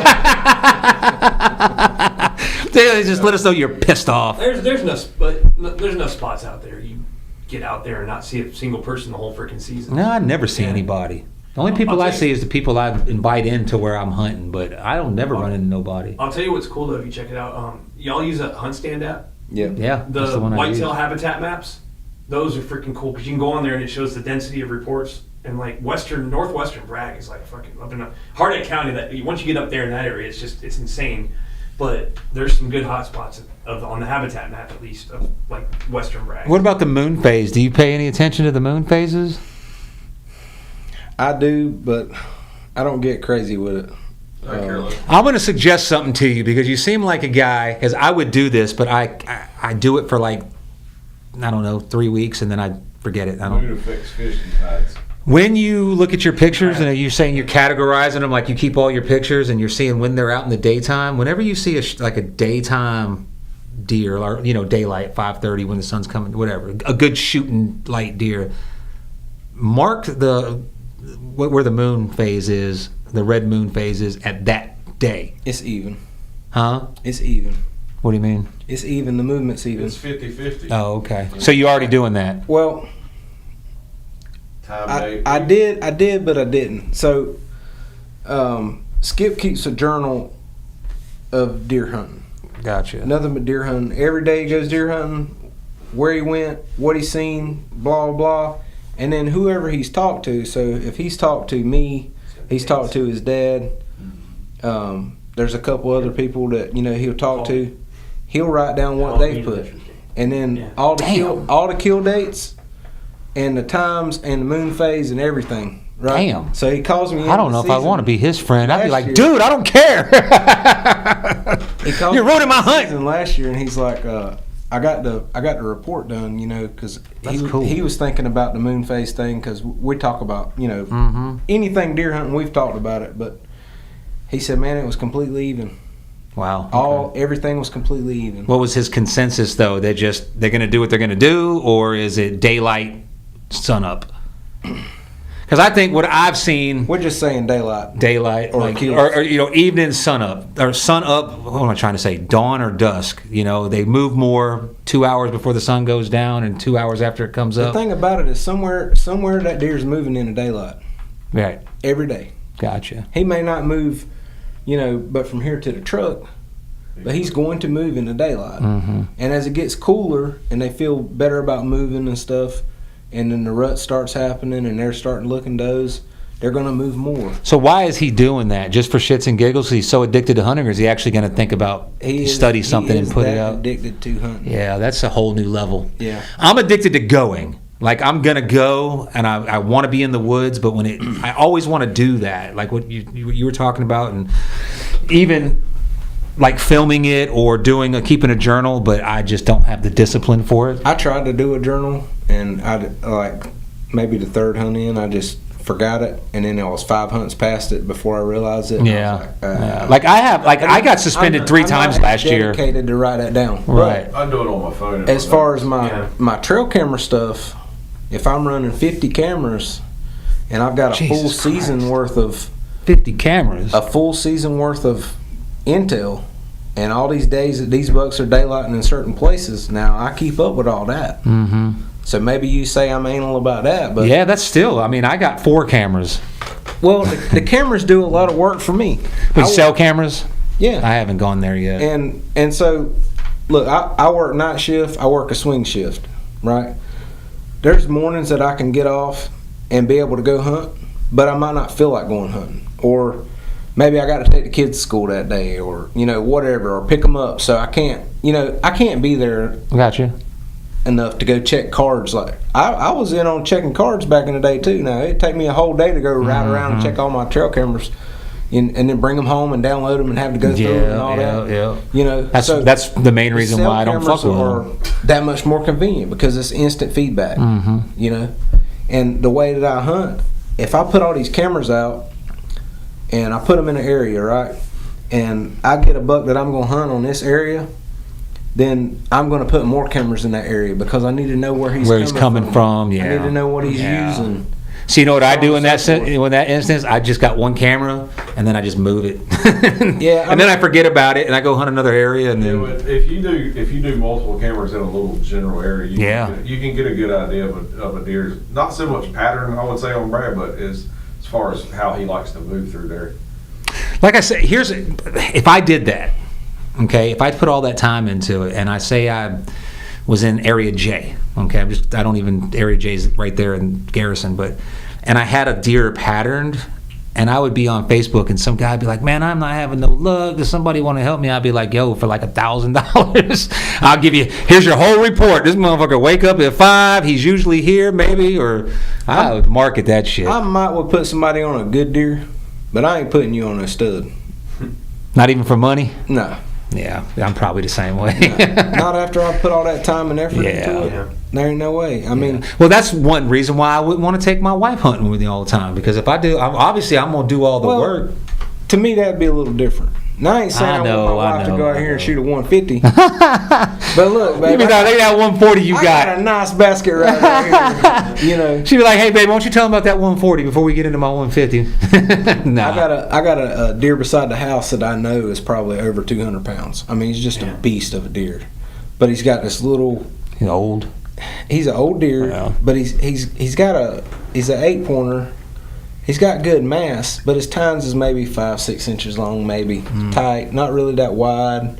But if you see just his body, you would swear that he was in Kansas somewhere or something. He's just a freak of a body-wise deer. But I was showing my wife, he came back, because I had him last year. He came back this year. She's like, well, maybe you can let Delilah kill that one. That's my daughter. Mm-hmm. And I was like, well, maybe I just kill him myself. She's like, what are you saying? Yeah. He's probably old. I don't know, We had one on camera. I had got a 90-acre lease out in Bladen County 5 or 6 years ago. Me, Randy, and Chase Hilgendorf split it. But then that hurricane happened, and they didn't spray for mosquitoes, and it was like flooded. It was 2015. 16? 16. Yeah, so it was, you could only hunt like... You talking about Florence or Matthew? Matthew. Over 16. Matthew, yeah. Florence was worse. Yeah. Well, I don't know. I think I was overseas for Florence. Rain-wise, yeah. I don't know. Everybody. But we had a deer on camera that was huge, but he had like two, he was like a spike, but one went this way and one kind of went down. He looked like he was 20 years old, man. Old devil deer. He was old, man. He was just old. But where's that old joke I was telling you all about last time? I'll have to find it and show it to you. That's how this deer was, man. We seen that stupid thing every time we went hunting. Dude, we climbed up one time and I sent a picture to Jason, and he was 2 miles from me. Oh, shit. And like 30 minutes later, he was like, look at this idiot. And it was the same damn deer. I'm like, oh, he's really on his feet this afternoon, isn't he? But I've got a... what'd you bring that in for? You gonna give that away to somebody? I gotta figure out a way to give it away, though. I gotta be crafty. I was thinking about last time. So, guys, if you're listening right now, we only had freaking 3 people. Mm-hmm. Let me stop you real quick before you get into that. If Hold you on look before you at do that. okay, Yeah. Look at the body on that deer. Oh shit. okay, yeah, What the fuck? that's a nice rack. I mean, it's got a good nice, brow tines. I'm just saying, if he had a rack to match, Yeah, I mean, look at his belly. he's big. Look how long. Why is he so big bellied like that? Look how long. That it is motherfucker from knows where every the corn top pile of in his 3 counties backbone is. to the bottom right there. Oh man. Damn. I mean, you know what I'm saying? Yeah. Yeah. If I'm looking at this picture, I'm thinking this deer, you know, from the neck to his brisket's that wide, you know, That's a big deer. and that's an 8-pointer behind him. Yeah. Look how little he looked. Well, he is kind of Look at that. back behind there a little bit. Damn. Got a- Is he pregnant? That's what I'm He saying. was pot belly. He just It's one of them. What's the dude's name? Caitlyn Jenner deer. I don't know. He's a dude now, but he's so he's pregnant. I was like, what? Reverse. What shit? What kind of shit you be watching? he been smoking some of that shit. He been smoking. How about What's in whistling, this fucking health bar? whistling transgenders now? Shit. Oh, so when you're watching the YouTube channel, right? Yeah. If you look over right below the screen, there's a couple little buttons, and one says share, right? Okay. Share it. If you hit share, it'll pop down. It'll give you all types of options. If you just go to like copy link and hit that button, and then go to your Facebook page and post it. Yeah. I mean, if we got 300 people watching this thing, if you would just post it, maybe we could get 1,000. Maybe we could make some money and get some, proper like setup, so we're not sharing mics and. If not, we'll just keep doing it like this. We about to lose the lease on this place, though. I don't know how much longer we got here. So Monetizing would be pretty cool, though. yeah. If you're out there and you're bitching about our sound, go ahead and hit that Patreon. Help the Well, my favorite is Or cloud. before. So I struggle with this every year. I'll get text messages. Wait a minute. Can you throw and it on camera? And there'll be people, No. hats, Okay. hoodies, Damn. stickers, and I'm like. Is that what you're working with? So I volunteered to do it like 6 years ago, and I kind of been doing it. So this, I'm like, I'm tired. I'm not. It's too much work. So How many do you really sell though? It all depends. By the end of the year, I think last year, not a lot, maybe 40. All right. The first year it was like 80. Do you have any cost in it though? Yeah. Oh, yeah. So you got to pay to get. This I got that website. It costs money every month, and then Okay. so you got two services. You've got one called Printful, one called Shopify. Okay, Printful makes the shit. Shopify sells it. Okay. And they process all your orders. So let's say a hoodie. If I go on and put the Fort Bragg Hunt Club logo on there, by the time it all gets done, my cost is like $30. Okay, so then it transfers over to sale. It comes out to like $49 or $50. So you think, oh, that's $20 profit on that bitch. Well, I got to pay. It goes into my company account, so I got to pay taxes on that shit. And then there's the monthly fee to keep the website up, which is like $60, and then that's for one, and then Printful is like $39. So there's all this money involved. So are you breaking even or going? I in the hole? lose. I go in the hole. I made some money. I think I made $200 the first year, and I did that shit by hand. Damn. Jonathan, I forgot your name. That's why I was like, John. I know your name's Josh. Sure. And Brennan Wheatley, and I put it down. He wants 2 extra larges and blah blah. And I did it on a spreadsheet, and I took it to the guy, and then I said, okay. I got people emailing me every fucking week, like, "Are they in yet? Are they in yet?" So I said, "All right, I'll be at the Skin Shed, 5:30 on Friday. Come and get them." Like one person showed up. Dude called me at 9 o'clock. Hey, when can I get it? I'm like, well, I ain't no goddamn Uber, like Uber Eats, motherfucker. So it took me, and Dwayne Holly I still have his hoodie from 4 years ago. Dwayne, it's your time to come pick up. I still have it. It's right behind me, man. Just bring it next time we see. You think that would be easy, but you think that I'm thinking about your fucking hoodie all the time? It stayed in the back of my truck, and I was at his house. Like, well, I was right there. I could have gave it, but I got other shit on my mind, bro. So I'm hoping through the podcast and all that, maybe getting people more engaged, I'll at least break even. Because come like November 15th, I'm shutting it down. So What are you showing him over? if you don't get it by November 15th, you ain't getting shit. Dude, he's showing me some serious freaking badass deer on there, but Y'all got to do that during the podcast when motherfuckers are talking. you know what I'm talking about. Okay, so check it out. All right, podcast. You know how I'm trying to talk and he's listening, and you're like, nah, and I'm like, okay, I got to pretend like I'm not hearing this so I don't lose my train. Am I a fucking robot? He's showing me some badass deer, man. All right, Rude. so check it out, people in fucking. Nobody wants your fucking shit. No, I'm just kidding. Hey, man. Hey, so tell me about this hat. Is that Rogan Haynes? Rogan Haynes, Who's Rogan Haynes? Joe Rogan, Okay, awesome. Cam Haynes. Okay. Yeah. Yeah, cool, touche. Anyways, check it out. Support is free. All right, Buddy Arden said, get on there. If you're watching, check it out. I'm going to give you guys guidance this time, because last time we had some badass stickers. We had fucking 5 stickers up for grabs, all right? 4 people won them. I had to actually pick someone extra because we didn't have enough people for the giveaway, but go on Facebook. Well, Greg Bishop gets one because he's our biggest fan. We got to give Greg some support. So congratulations. If you want a sticker, we'll have them out to you, all right? I'll get them from Buddy and we'll distribute them this week. Anyhow, go to Facebook, type in How Copy Podcast, click like, click share, message us, all right? Message our inbox and just give us your name, all right? And I'm going to pick a random person and you're going to get yourself a bottle of brand new Wildlife Research Center Active Scrape, all right? You can talk all the shit you want, but these bitches are like $15, $20 a piece. And this will last you for the season, all right? It's good shit, scent reflex. Go out, put it in a scrape, put it in your wife's underwear drawer. I don't give a shit. But we're giving away a bottle of scent reflex, all right? Just try to get some traffic to the site. Like I said, we gave away 5 stickers and we had 3 winners because 3 people, simple. Just go in and message. All right, so hit the site up. I'll give you a sticker, brother. Like, share, subscribe, PM me, and I'll put your name in a hat. We'll have a drawing tomorrow night at 8 p.m. and I'll give this to the winner. I think I already won that because I was thinking about going to the store and getting some of that, and this will save me a trip to the store. Well, no, buddy doesn't get $20. And $20. You can laugh all you want, but this shit gets, if you believe in this shit, you know, I It works. By my, Yeah, it works. I use the cartoon doe spray, and it works for me every time. Every buck I've shot has come and checked out that spray that I put on a leaf. So What are you using for scents? No, Oh, you don't want to tell anybody? Don't you bring that shit up, buddy. Why? What am I missing here? I don't. Okay, I can see not telling people where I hunt in the area, but the scents and stuff that I use. Why would I want to keep that a secret? I don't know. I'm gonna be honest with you about scent stuff. As far as like that stuff right there, I don't know that it really helps. No. I really don't. I cannot put a firm trust in it that it has actually helped me out. What really works then? This is an informative process. I mean, the show, we got to lead people with something. Finding a scrape that they're using. Yeah, that's what I like to do. Do you ever take the dirt out of a?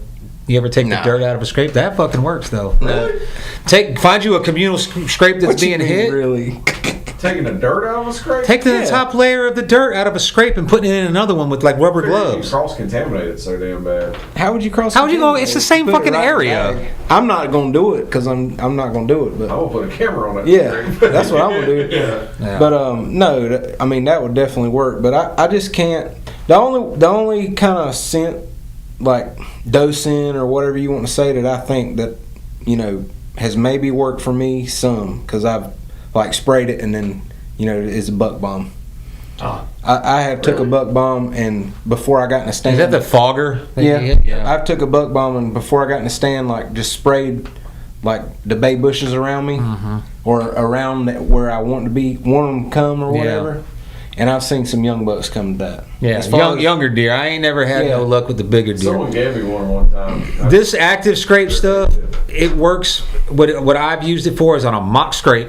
When I got to make a scrape, I will see like the first 2 or 3 nights a lot of deer on it, and then sometimes not see any more after that. So it has drawn them out like curious. What I don't like about the synthetic stuff, like that Tink 69, like that Golden Estrus, which is made by the same person and stuff like that.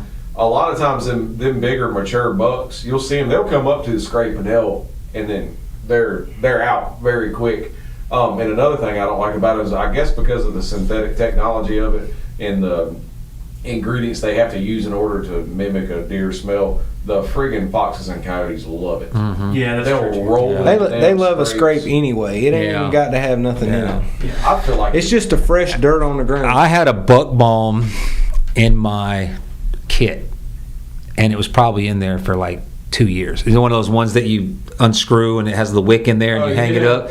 So it had the Tink 69 or whatever, probably 3 years. Okay, that thing was rank. it was rank as hell, and I didn't know it at the time, but I hung it in this fucking tree, and it was probably about 15 yards away from me, and I could smell it. It smelled like if you ever pee in a bottle or something. It smelled like the end of Person Street. Yeah, it was. Yeah. Maybe that's the smell they But I'm gonna tell you what, there was a buck that came in on it and he was sniffing around and he almost stood up on his back legs where's this fucking smell coming from? And when it hit his nose, it like punched him in the face. Yeah. He didn't run. I mean, he jumped back and was like, what the hell? And he went up and he sniffed the bottom of the tree that it was hanging in, and then he walked off. But it was funny to see it hit him.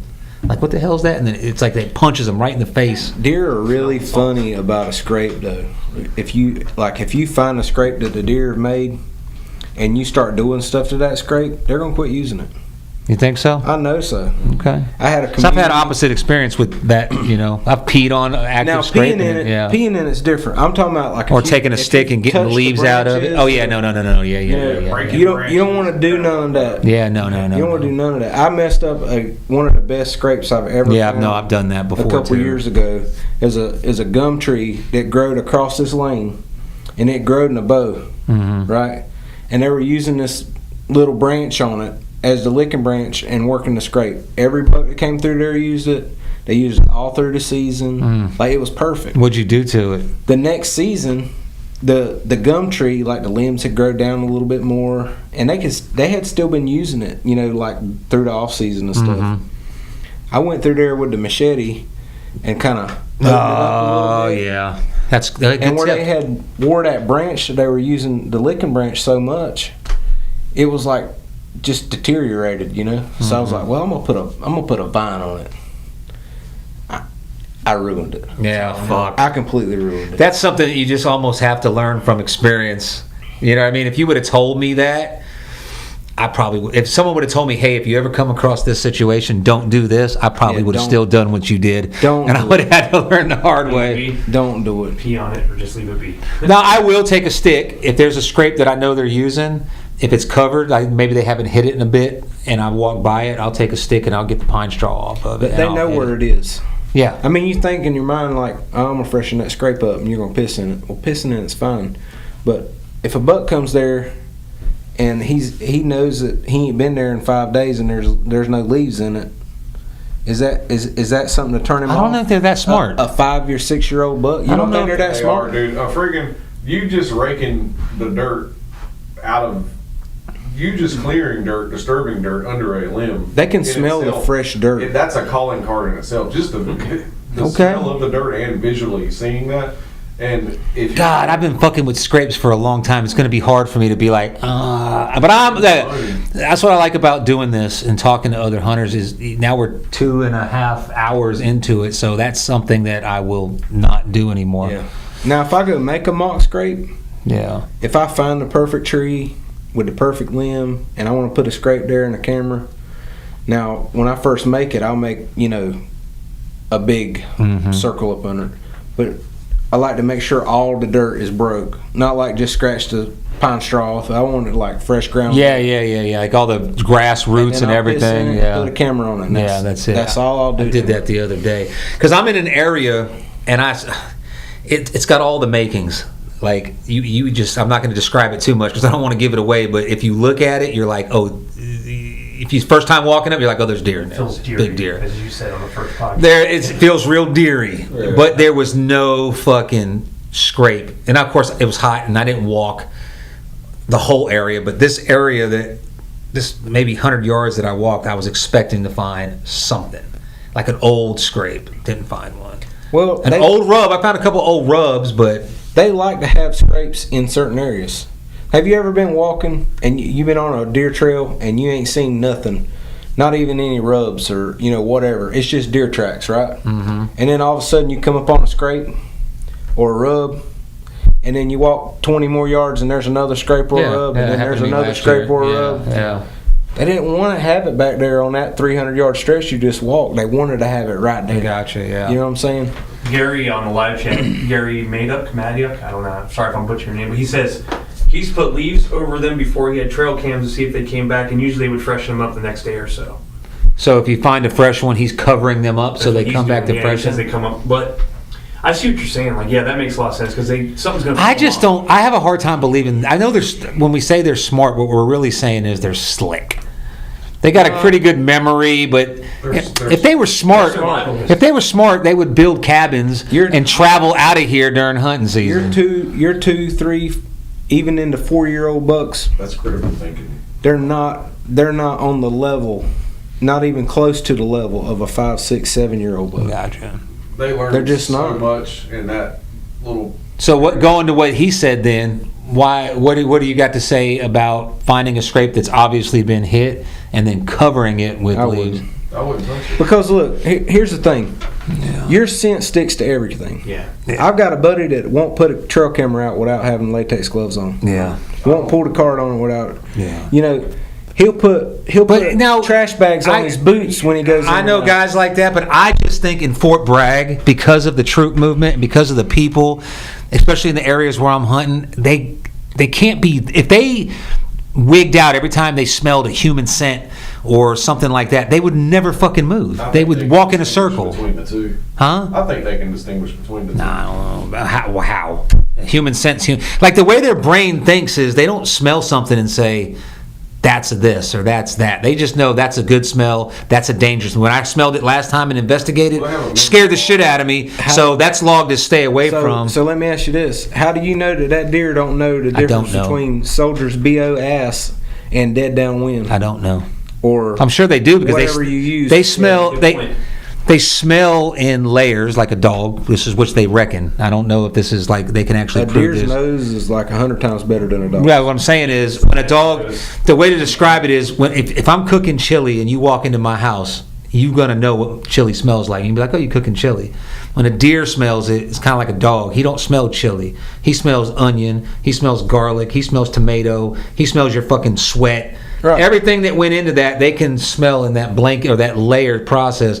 So you're not going to beat a deer's nose. You can have all this scent out there, but somewhere in between all that shit is human scent, which is like your sweat and all that shit and your just natural gland smell, whatever. Right. So you're not going to beat his nose. If you're going to pick up leaves and put in a perfectly good scrape, all those leaves are just. I'm not saying I'm going to do it. No. But I'm in just Fort saying- Bragg, I think we can relax a little bit. That's on the whole scent control thing. I'm just saying that you've left your scent in that scrape now. Yeah. But I mean, you know, it's a jogger walking or a hiker walking through the woods steps on it and doesn't know it's a scrape, puts his fucking shoe in there. Now he's leaving his dog smell, his pissy bathroom floor smell, his, you know, whatever he cleaned his shoes with. maybe so, and maybe he moves on to a different scrape. Maybe. Yeah. If you didn't have a camera there, how do you know? No, I don't. I'll tell you what, find a good scrape in the middle of the rut and go do something to it and leave your No, scent fuck on that. it. I ain't And- fucking with it. And then tell me. Not when you put it like that. Not when you put it like that. I ain't never touch another scrape again. I'm just gonna be like, oh, there's a scrape. I'm gonna put a camera. I'm gonna put a camera. I'm just gonna hunt it. Something I've seen. But when you walk in to hunt there, you're bringing all your smell in there. I don't care what you do. My scent control methods are probably not what anybody else's scent control methods are. Explain. Do tell. Is it secret? No, I mean I get anal with it. Like Yeah. I wash my clothes in this. Mhm. I pack my clothes in a scent-proof tote. Mm-hmm. I run my clothes through an ozonics, and they'll stay in there and stay that way until I put them on. Yeah. When I get done, like if it's early season, I'm gonna wash my clothes when I get done hunting. But I'll also hang them up. Like if I'm gonna hunt, if I know I'm gonna hunt this day, I'll hang my clothes outside 2 days before that, and then bag them up. I mean, Because I do all of that minus the ozonics. have you ever done laundry and hung your clothes on the clothesline? Yeah. You know that smell. The sun smell. Yeah. It's totally different, Mhm. but that's the everyday smell Yeah. smell in the atmosphere. Yeah. When I pack my hunting clothes away for the year after they're washed and everything, I will typically put pine straw, like pine straw from the ground and leaves in there, just to fucking kind of let it marinate. Because I'm always hunting in pine straw and You touch Fort the Bragg. pine straw. yeah. Oh, I'm not that anal, and I'll never will be. I'm Yeah. just saying. Yeah, I'm yeah, not yeah, saying yeah. you will be. Are you putting your fucking clothes on with gloves? I'm throwing a hypothetical situation. Yeah. No, I got you. Like, I got you. Before I put my clothes on, right? Yeah. I done scrub my hands. What I'll do, if there's a mud hole close to where I'm parking, I'll go stick my hands in the mud hole, get me a big old ball of mud, Damn. get all that shit off my hands. You should have been a motherfucking ranger. I'm serious. I mean, I'm Yeah, I believe you. No, I believe my you. boots. But when I leave the truck, I'll walk through that mud hole or ground it in the dirt and get dirt all over them and spray down and all that shit. Yeah, that's a little more dedication than I'm gonna give it. I respect it though. I think I admire it. I'm just like, I do the same thing. Like I will run my wash actually through a few cycles before I do my hunting gear, and I'll wash my gear at the beginning of the season with those pods, and then I'll keep it in a tote, and then I take it out to hunt. You've seen how I do it. I'll go out there and change out there, and I take. I was taught from a dude in Louisiana, find a cedar tree, and use that cedar and beat it on your clothes, but with the gloves. Sometimes I'm not as anal because it's mostly during the rut though, because I'm not. There ain't no cedar trees around. What's that? Well, there ain't no cedar trees around. Pine tree, just something fresh that's in the area, and I'll beat that on me. But I'll wash my fucking clothes in my house, scent free. I'll put them in my little tote box. Separate washing machine. But I ain't getting dressed in the You woods. separate washing machines? You know what I keep in my truck? One of those ozone plug-ins. Because I'm convinced that's taking all the smell out. When I got my coffee, I'm drinking coffee in the stand. I'm not telling you that you can put ozonics in a tree and you're not going to get busted. It's just a tool to help you. No, I don't have. You use the ozonics in the tree? Yeah. Wow, I thought about doing that. But I just. It's another thing I got to tote and another thing I got to set up, and I just ain't giving it. But then these guys have killed fucking probably hundreds of more deer than we've ever killed in our lives. So. I don't think they. I ain't killed hundreds. You ain't killed hundreds. I think you're exaggerating there, but no, because I know guys. No, but see, here's the thing though. You say all this, and it's cool. I get it, and a lot of it could be self-satisfying, even though it's helping. I'm not saying that you're doing it just for shits and giggles. You're doing something that's very like keeping that journal, like dude's keeping. That's great. You know what I'm saying? And I'm sure a lot of it is self-satisfying, like a hobby. You know what I'm saying? And it's helping at the same time. But I know guys that kill big deer. The guy's been hunting 30, 40 years, and they don't do any of that. They would hear you say that and be like, psh, you know what I mean? It's just a lot of people can mentally log that too. Yeah. Boys I'm talking about the whole scent control thing and all that. Like I was watching that podcast, and this one guy, I forgot which. If I'm going to do this is not supposed to be a hunting podcast, but it's turned into that. So maybe I should do more research and get the guy's name so you could look him up. But he swears that all that scent control, and this is a trophy killing motherfucker that swears that all your scent control, that's all it is an antidote. It's like a freaking placebo. Makes you feel good. It gets whatever gets you going. It's like whatever floats your boat. But you ain't gonna beat a deer's nose no matter what you do. So stop. And he doesn't use anything. Sounds like Don Higgins. He plays the fucking. He's the guy I heard from the milk. I got the milkweed idea. I'm gonna find that. I'm not gonna say that all of it helps. I will not say that. But what I'm saying is, like, if you do one thing and it cancels out one thing, I got you. That would help that deer from busting you. Yeah. See if I touch a scrape this year.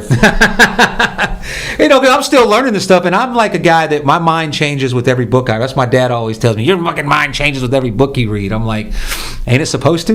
Ain't that? I mean, that's the point of a book. So when I hear something from somebody, I'm listening, man, like and it makes sense. It's like the deer I killed with the saddle crossing the road. He was watching me. I in the same instance, I've had people that have had their spouse or something drop them off at a stand because of the same thing. The deer just thinks they'll get out the car, tote a bag of corn in. I only do that when I'm suspended. But we're talking about something else. whoever walk in there with them, so they hear somebody leave. Yeah, and they see the vehicle leave. Bloop, bloop, bloop. Hell yeah. Deer get accustomed to that too. I think we had a conversation about how that farm we hunted. They pattern us the way we try to pattern them. Mm-hmm. Oh yeah, they'll learn you. That's what I believe that. I've seen that happen on my camera. They were talking about October lulls, and we got on that little bit of that conversation earlier. There's not an October lull. It's the damn deer figured you. Yeah, they figured you out since bow season started. Yeah. Yep. I've got a deer. I got his antlers. His I call them horns. But I found his sheds, and they were.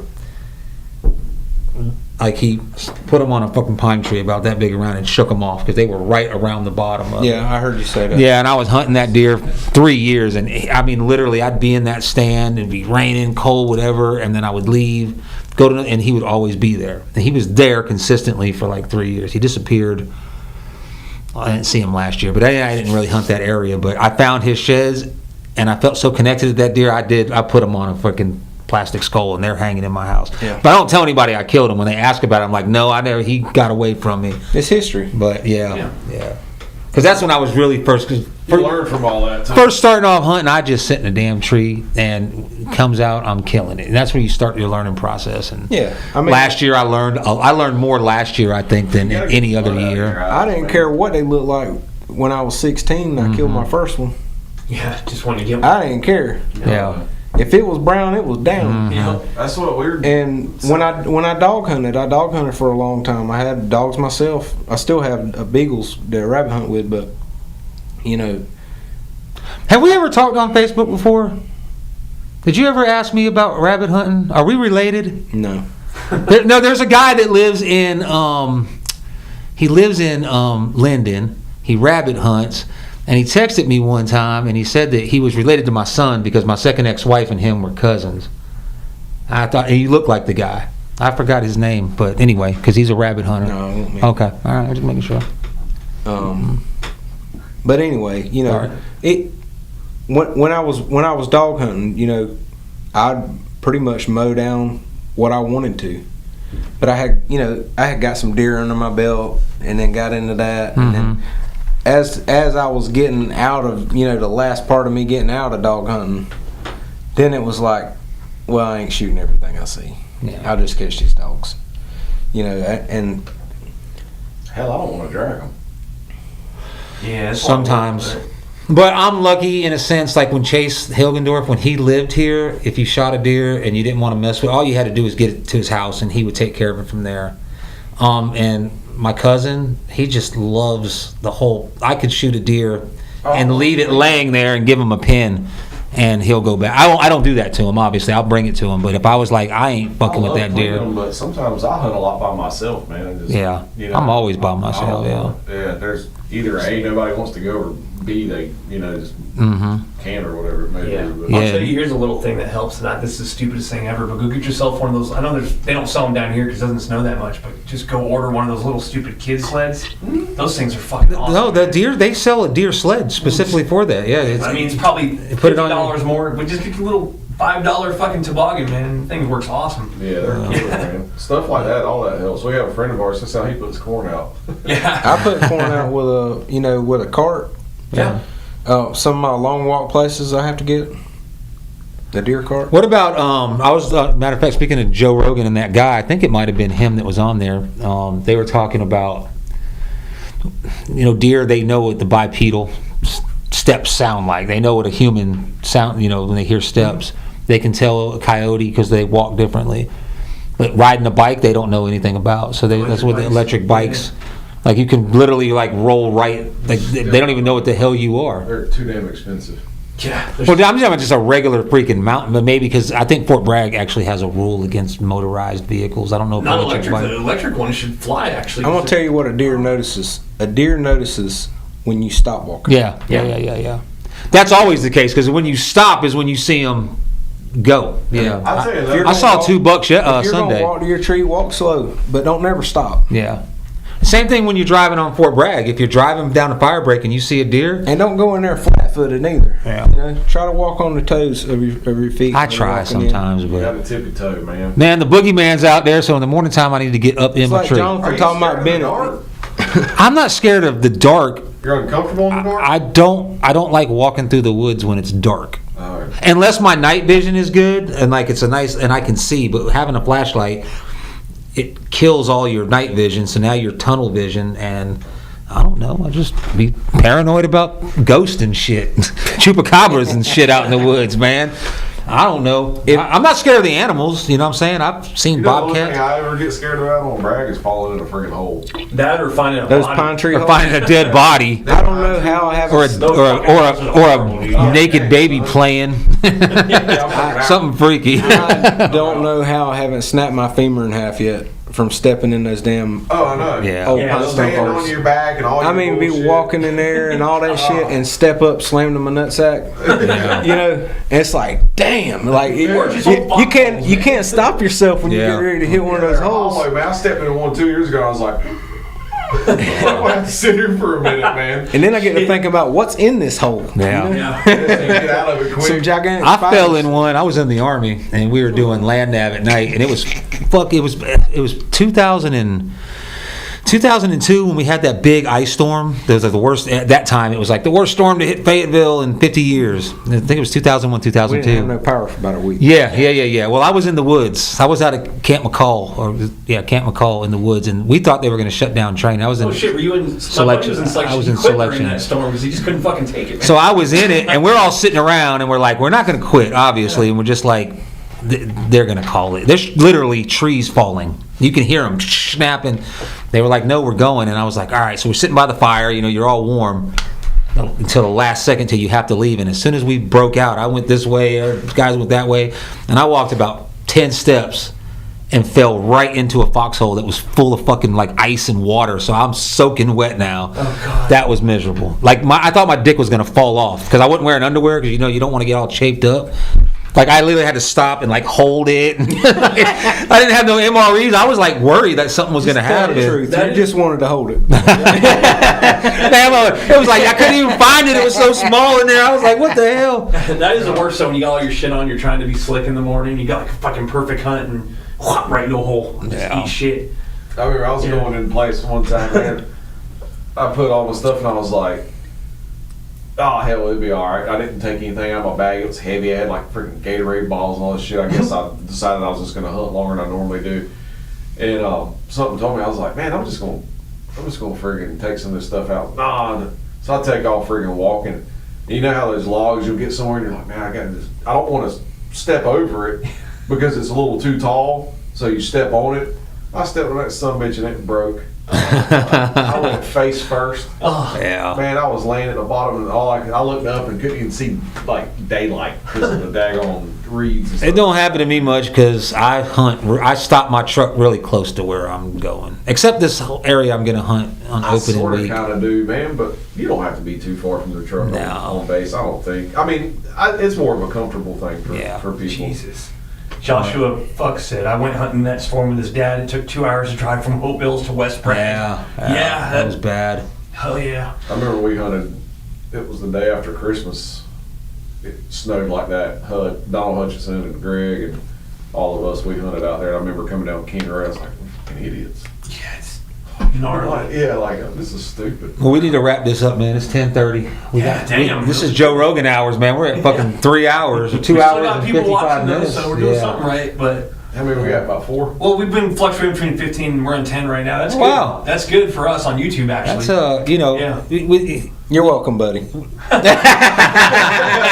Yeah, I mean, thanks, guys. Thanks. I'm Thanks. kidding. Anybody else out there like damn, I'm gonna think of the guy's name, Mike something, him and his wife. I'd like to get them on here because I just like to see that dynamic. And just anybody else that wants to come on, if you got something to add, I don't want you to just come in and It's good. We appreciate y'all coming on. I mean, y'all are more used to hunting this area than we are. You know, we think we're hot shit, but we ain't shit. And it's nice to hear the stories. And I ain't shit either. we got people No, watching. You know, we got a lot of military guys. Bragg's a great place to hunt, and we got a lot of military it's a guys great that play. watch. I'm tired. Sorry to cut you off. They don't know shit about hunting out here. And I learned, you know, I didn't start hunting. I started hunting the South, but I was taught by someone who hunted out West. And I learned through the years hunting in Louisiana, and I got a hold of it right before I had to leave, and then I learned the ropes, and I learned what to do here, and it helps, man. And you know, a lot of people get discouraged, and any little bit helps wildlife too. So the more people on, the more people hunt, the more people can actually find deer. That's good. So we appreciate y'all, and You gotta kill them all early season, so you get the hell out of the woods. yeah. I wish I could tag out by October and start back fishing. Yeah, I almost last year I could have, but I wanted to hunt the whole season, so I held off on my last 2 tags and ended up fucking blowing. I tagged out last year, but most of them were off post because I kept getting suspended Yeah. because I forget to sign in. So keeping logs and cameras, you can see if I can't even remember to sign in half the time. Last year, someone saved my ass from getting suspended for 6 months because they posted on the page. Look, They were like, I don't know who needs to hear this, but you got 5 minutes to sign in. Just do an alarm on your phone. I know, but Fort Bragg sign-in alarm. I should do that. Yeah. He's got to remember to set the alarm. Yeah. Yeah. He can't remember that. Just leave it on every day. Set 2 alarms. Set one wake up and one sign in. That's what I do when I sign out. I sign out at midnight because that shit. I have set my alarm, but there's been times where I forgot to sign in. I'm like 2 hours into the hunt, and I hear a car or something like that. You know, I always think it's cops or game wardens. I don't know why. I'm just programmed to think that, and I'm like, oh shit, I'm not even signed in. I had to email him this year when I got ready to when I went to renew about 2 weeks ago. I had to email them and get them to unlock my stuff because they had kicked me out of the system already. Oh shit! Just since last year, and I was like, "What the hell?" Yeah, It's doing that about everybody. The years prior to last year, if I always got one, and they would always like, okay, man, because I guess the guy there, they know that I've signed in and out just about every day. So he's like, all right, it was a mistake. But last year, because of the shit we got in, it was like Alan was just waiting for Feeney to come across that thing. He was like, I got this motherfucker now. And I called him. I called him laughing too. I was like, ain't no chance I'm gonna get. He was like, absolutely not. But he wasn't being a dick though. He was being nice about it. With the drone units, dude, they got you dialed in this year. They're gonna be fucking following you around. Like last year, I was like, I actually thought about trading in my damn truck because I'd be parked at the damn at the PX on Bunton Road, and someone would walk up and be like, hey, what's up? Now, granted, they could have been like, hey, what's up, buddy? You know what I mean? But they were talking about hunting and stuff, and I'm like, damn, I gotta like follow all the rules now. Motherfuckers know me and shit. They know my truck. One dude waved me down coming down Long Street, flashing his lights. I thought something was going on up there, so I stopped. So you hear that? Dude from the Everybody page. fucking wave Buddy down every time you go. Yeah. They don't know what I'm driving now. I ain't driving that truck no It's a more. white Jeep. Damn, he sold you down the road. Oh, damn. With a fucking How Copy podcast. No, I don't have the Hellcat. I got a Fort Bragg sticker on it though. Yeah. But let's get out of here, man. I want to go Josh, home. thanks again, Josh. Right? Yeah, have a good time. Appreciate Yeah, it. man, Thank thanks. you very much, Jonathan. Appreciate I got you a it sticker always. out there. Yeah, dude. Thanks for coming in, man. Yeah, man. And thanks for the tips and just shooting the shit and giving us your input. And there's people out here that are already checking in. They appreciate it, man. So You gonna do it all through the season? I'm out of here on the 20th of November. we're gonna keep this podcast going remotely. Yeah, Yep. we're gonna. We probably got to move out of here in a couple of weeks. So we got to find a spot, maybe his man cave, to do it out of, and then when I I'm might have gone, a they'll spot keep too. doing it, and I'll try to do it remotely. I'm just saying, are y'all planning on keeping it going through deer season? The podcast. This is a perfect Yeah. thing, man. Yeah, We yeah, plan on yeah, keeping yeah. this going. Yeah, So. yeah. Actually, that'd be cool because we can keep updated with what we've learned and what we've seen out there. Yeah. That's Well, that's ideal, and I would like to have done. I tried to do it a couple years ago, but I didn't have a place to do it, so I would like going to people's houses and setting up. And This shit gets old. it gets old. It's a lot of work, and like people like on a Tuesday, you just got home from work, you got your wife and kid, and it's just like it was too much. But this would be perfect if I could stay here. But like I said, I'm moving, and I'll be back. But I'll be back definitely if I stay gone the whole time. I'll be back mid-October to end of November, Thanksgiving time frame. Yeah. I ain't gonna miss hunting, but hopefully we can keep the podcast going. Hopefully they just keep, if I can't tune in, they'll keep it going. I mean, I'll keep just it going. Yeah, pass all the stuff off because this is it's helpful. But we're gonna sign a contract if it starts making money. I get my piece because I ain't getting. But when does it become like $1 million deal and I'm in Costa Rica? Like, well, at least I'm surfing every day. All right, peace, y'all. Thanks. Good copy. You're tuned to How Copy, and thanks for tuning in. Yeah. All right. Word. Woo. Are we still on? No. I don't. That was a long one. Jesus Christ. Every one gets longer and longer. 3 hours. I could have probably, if I wasn't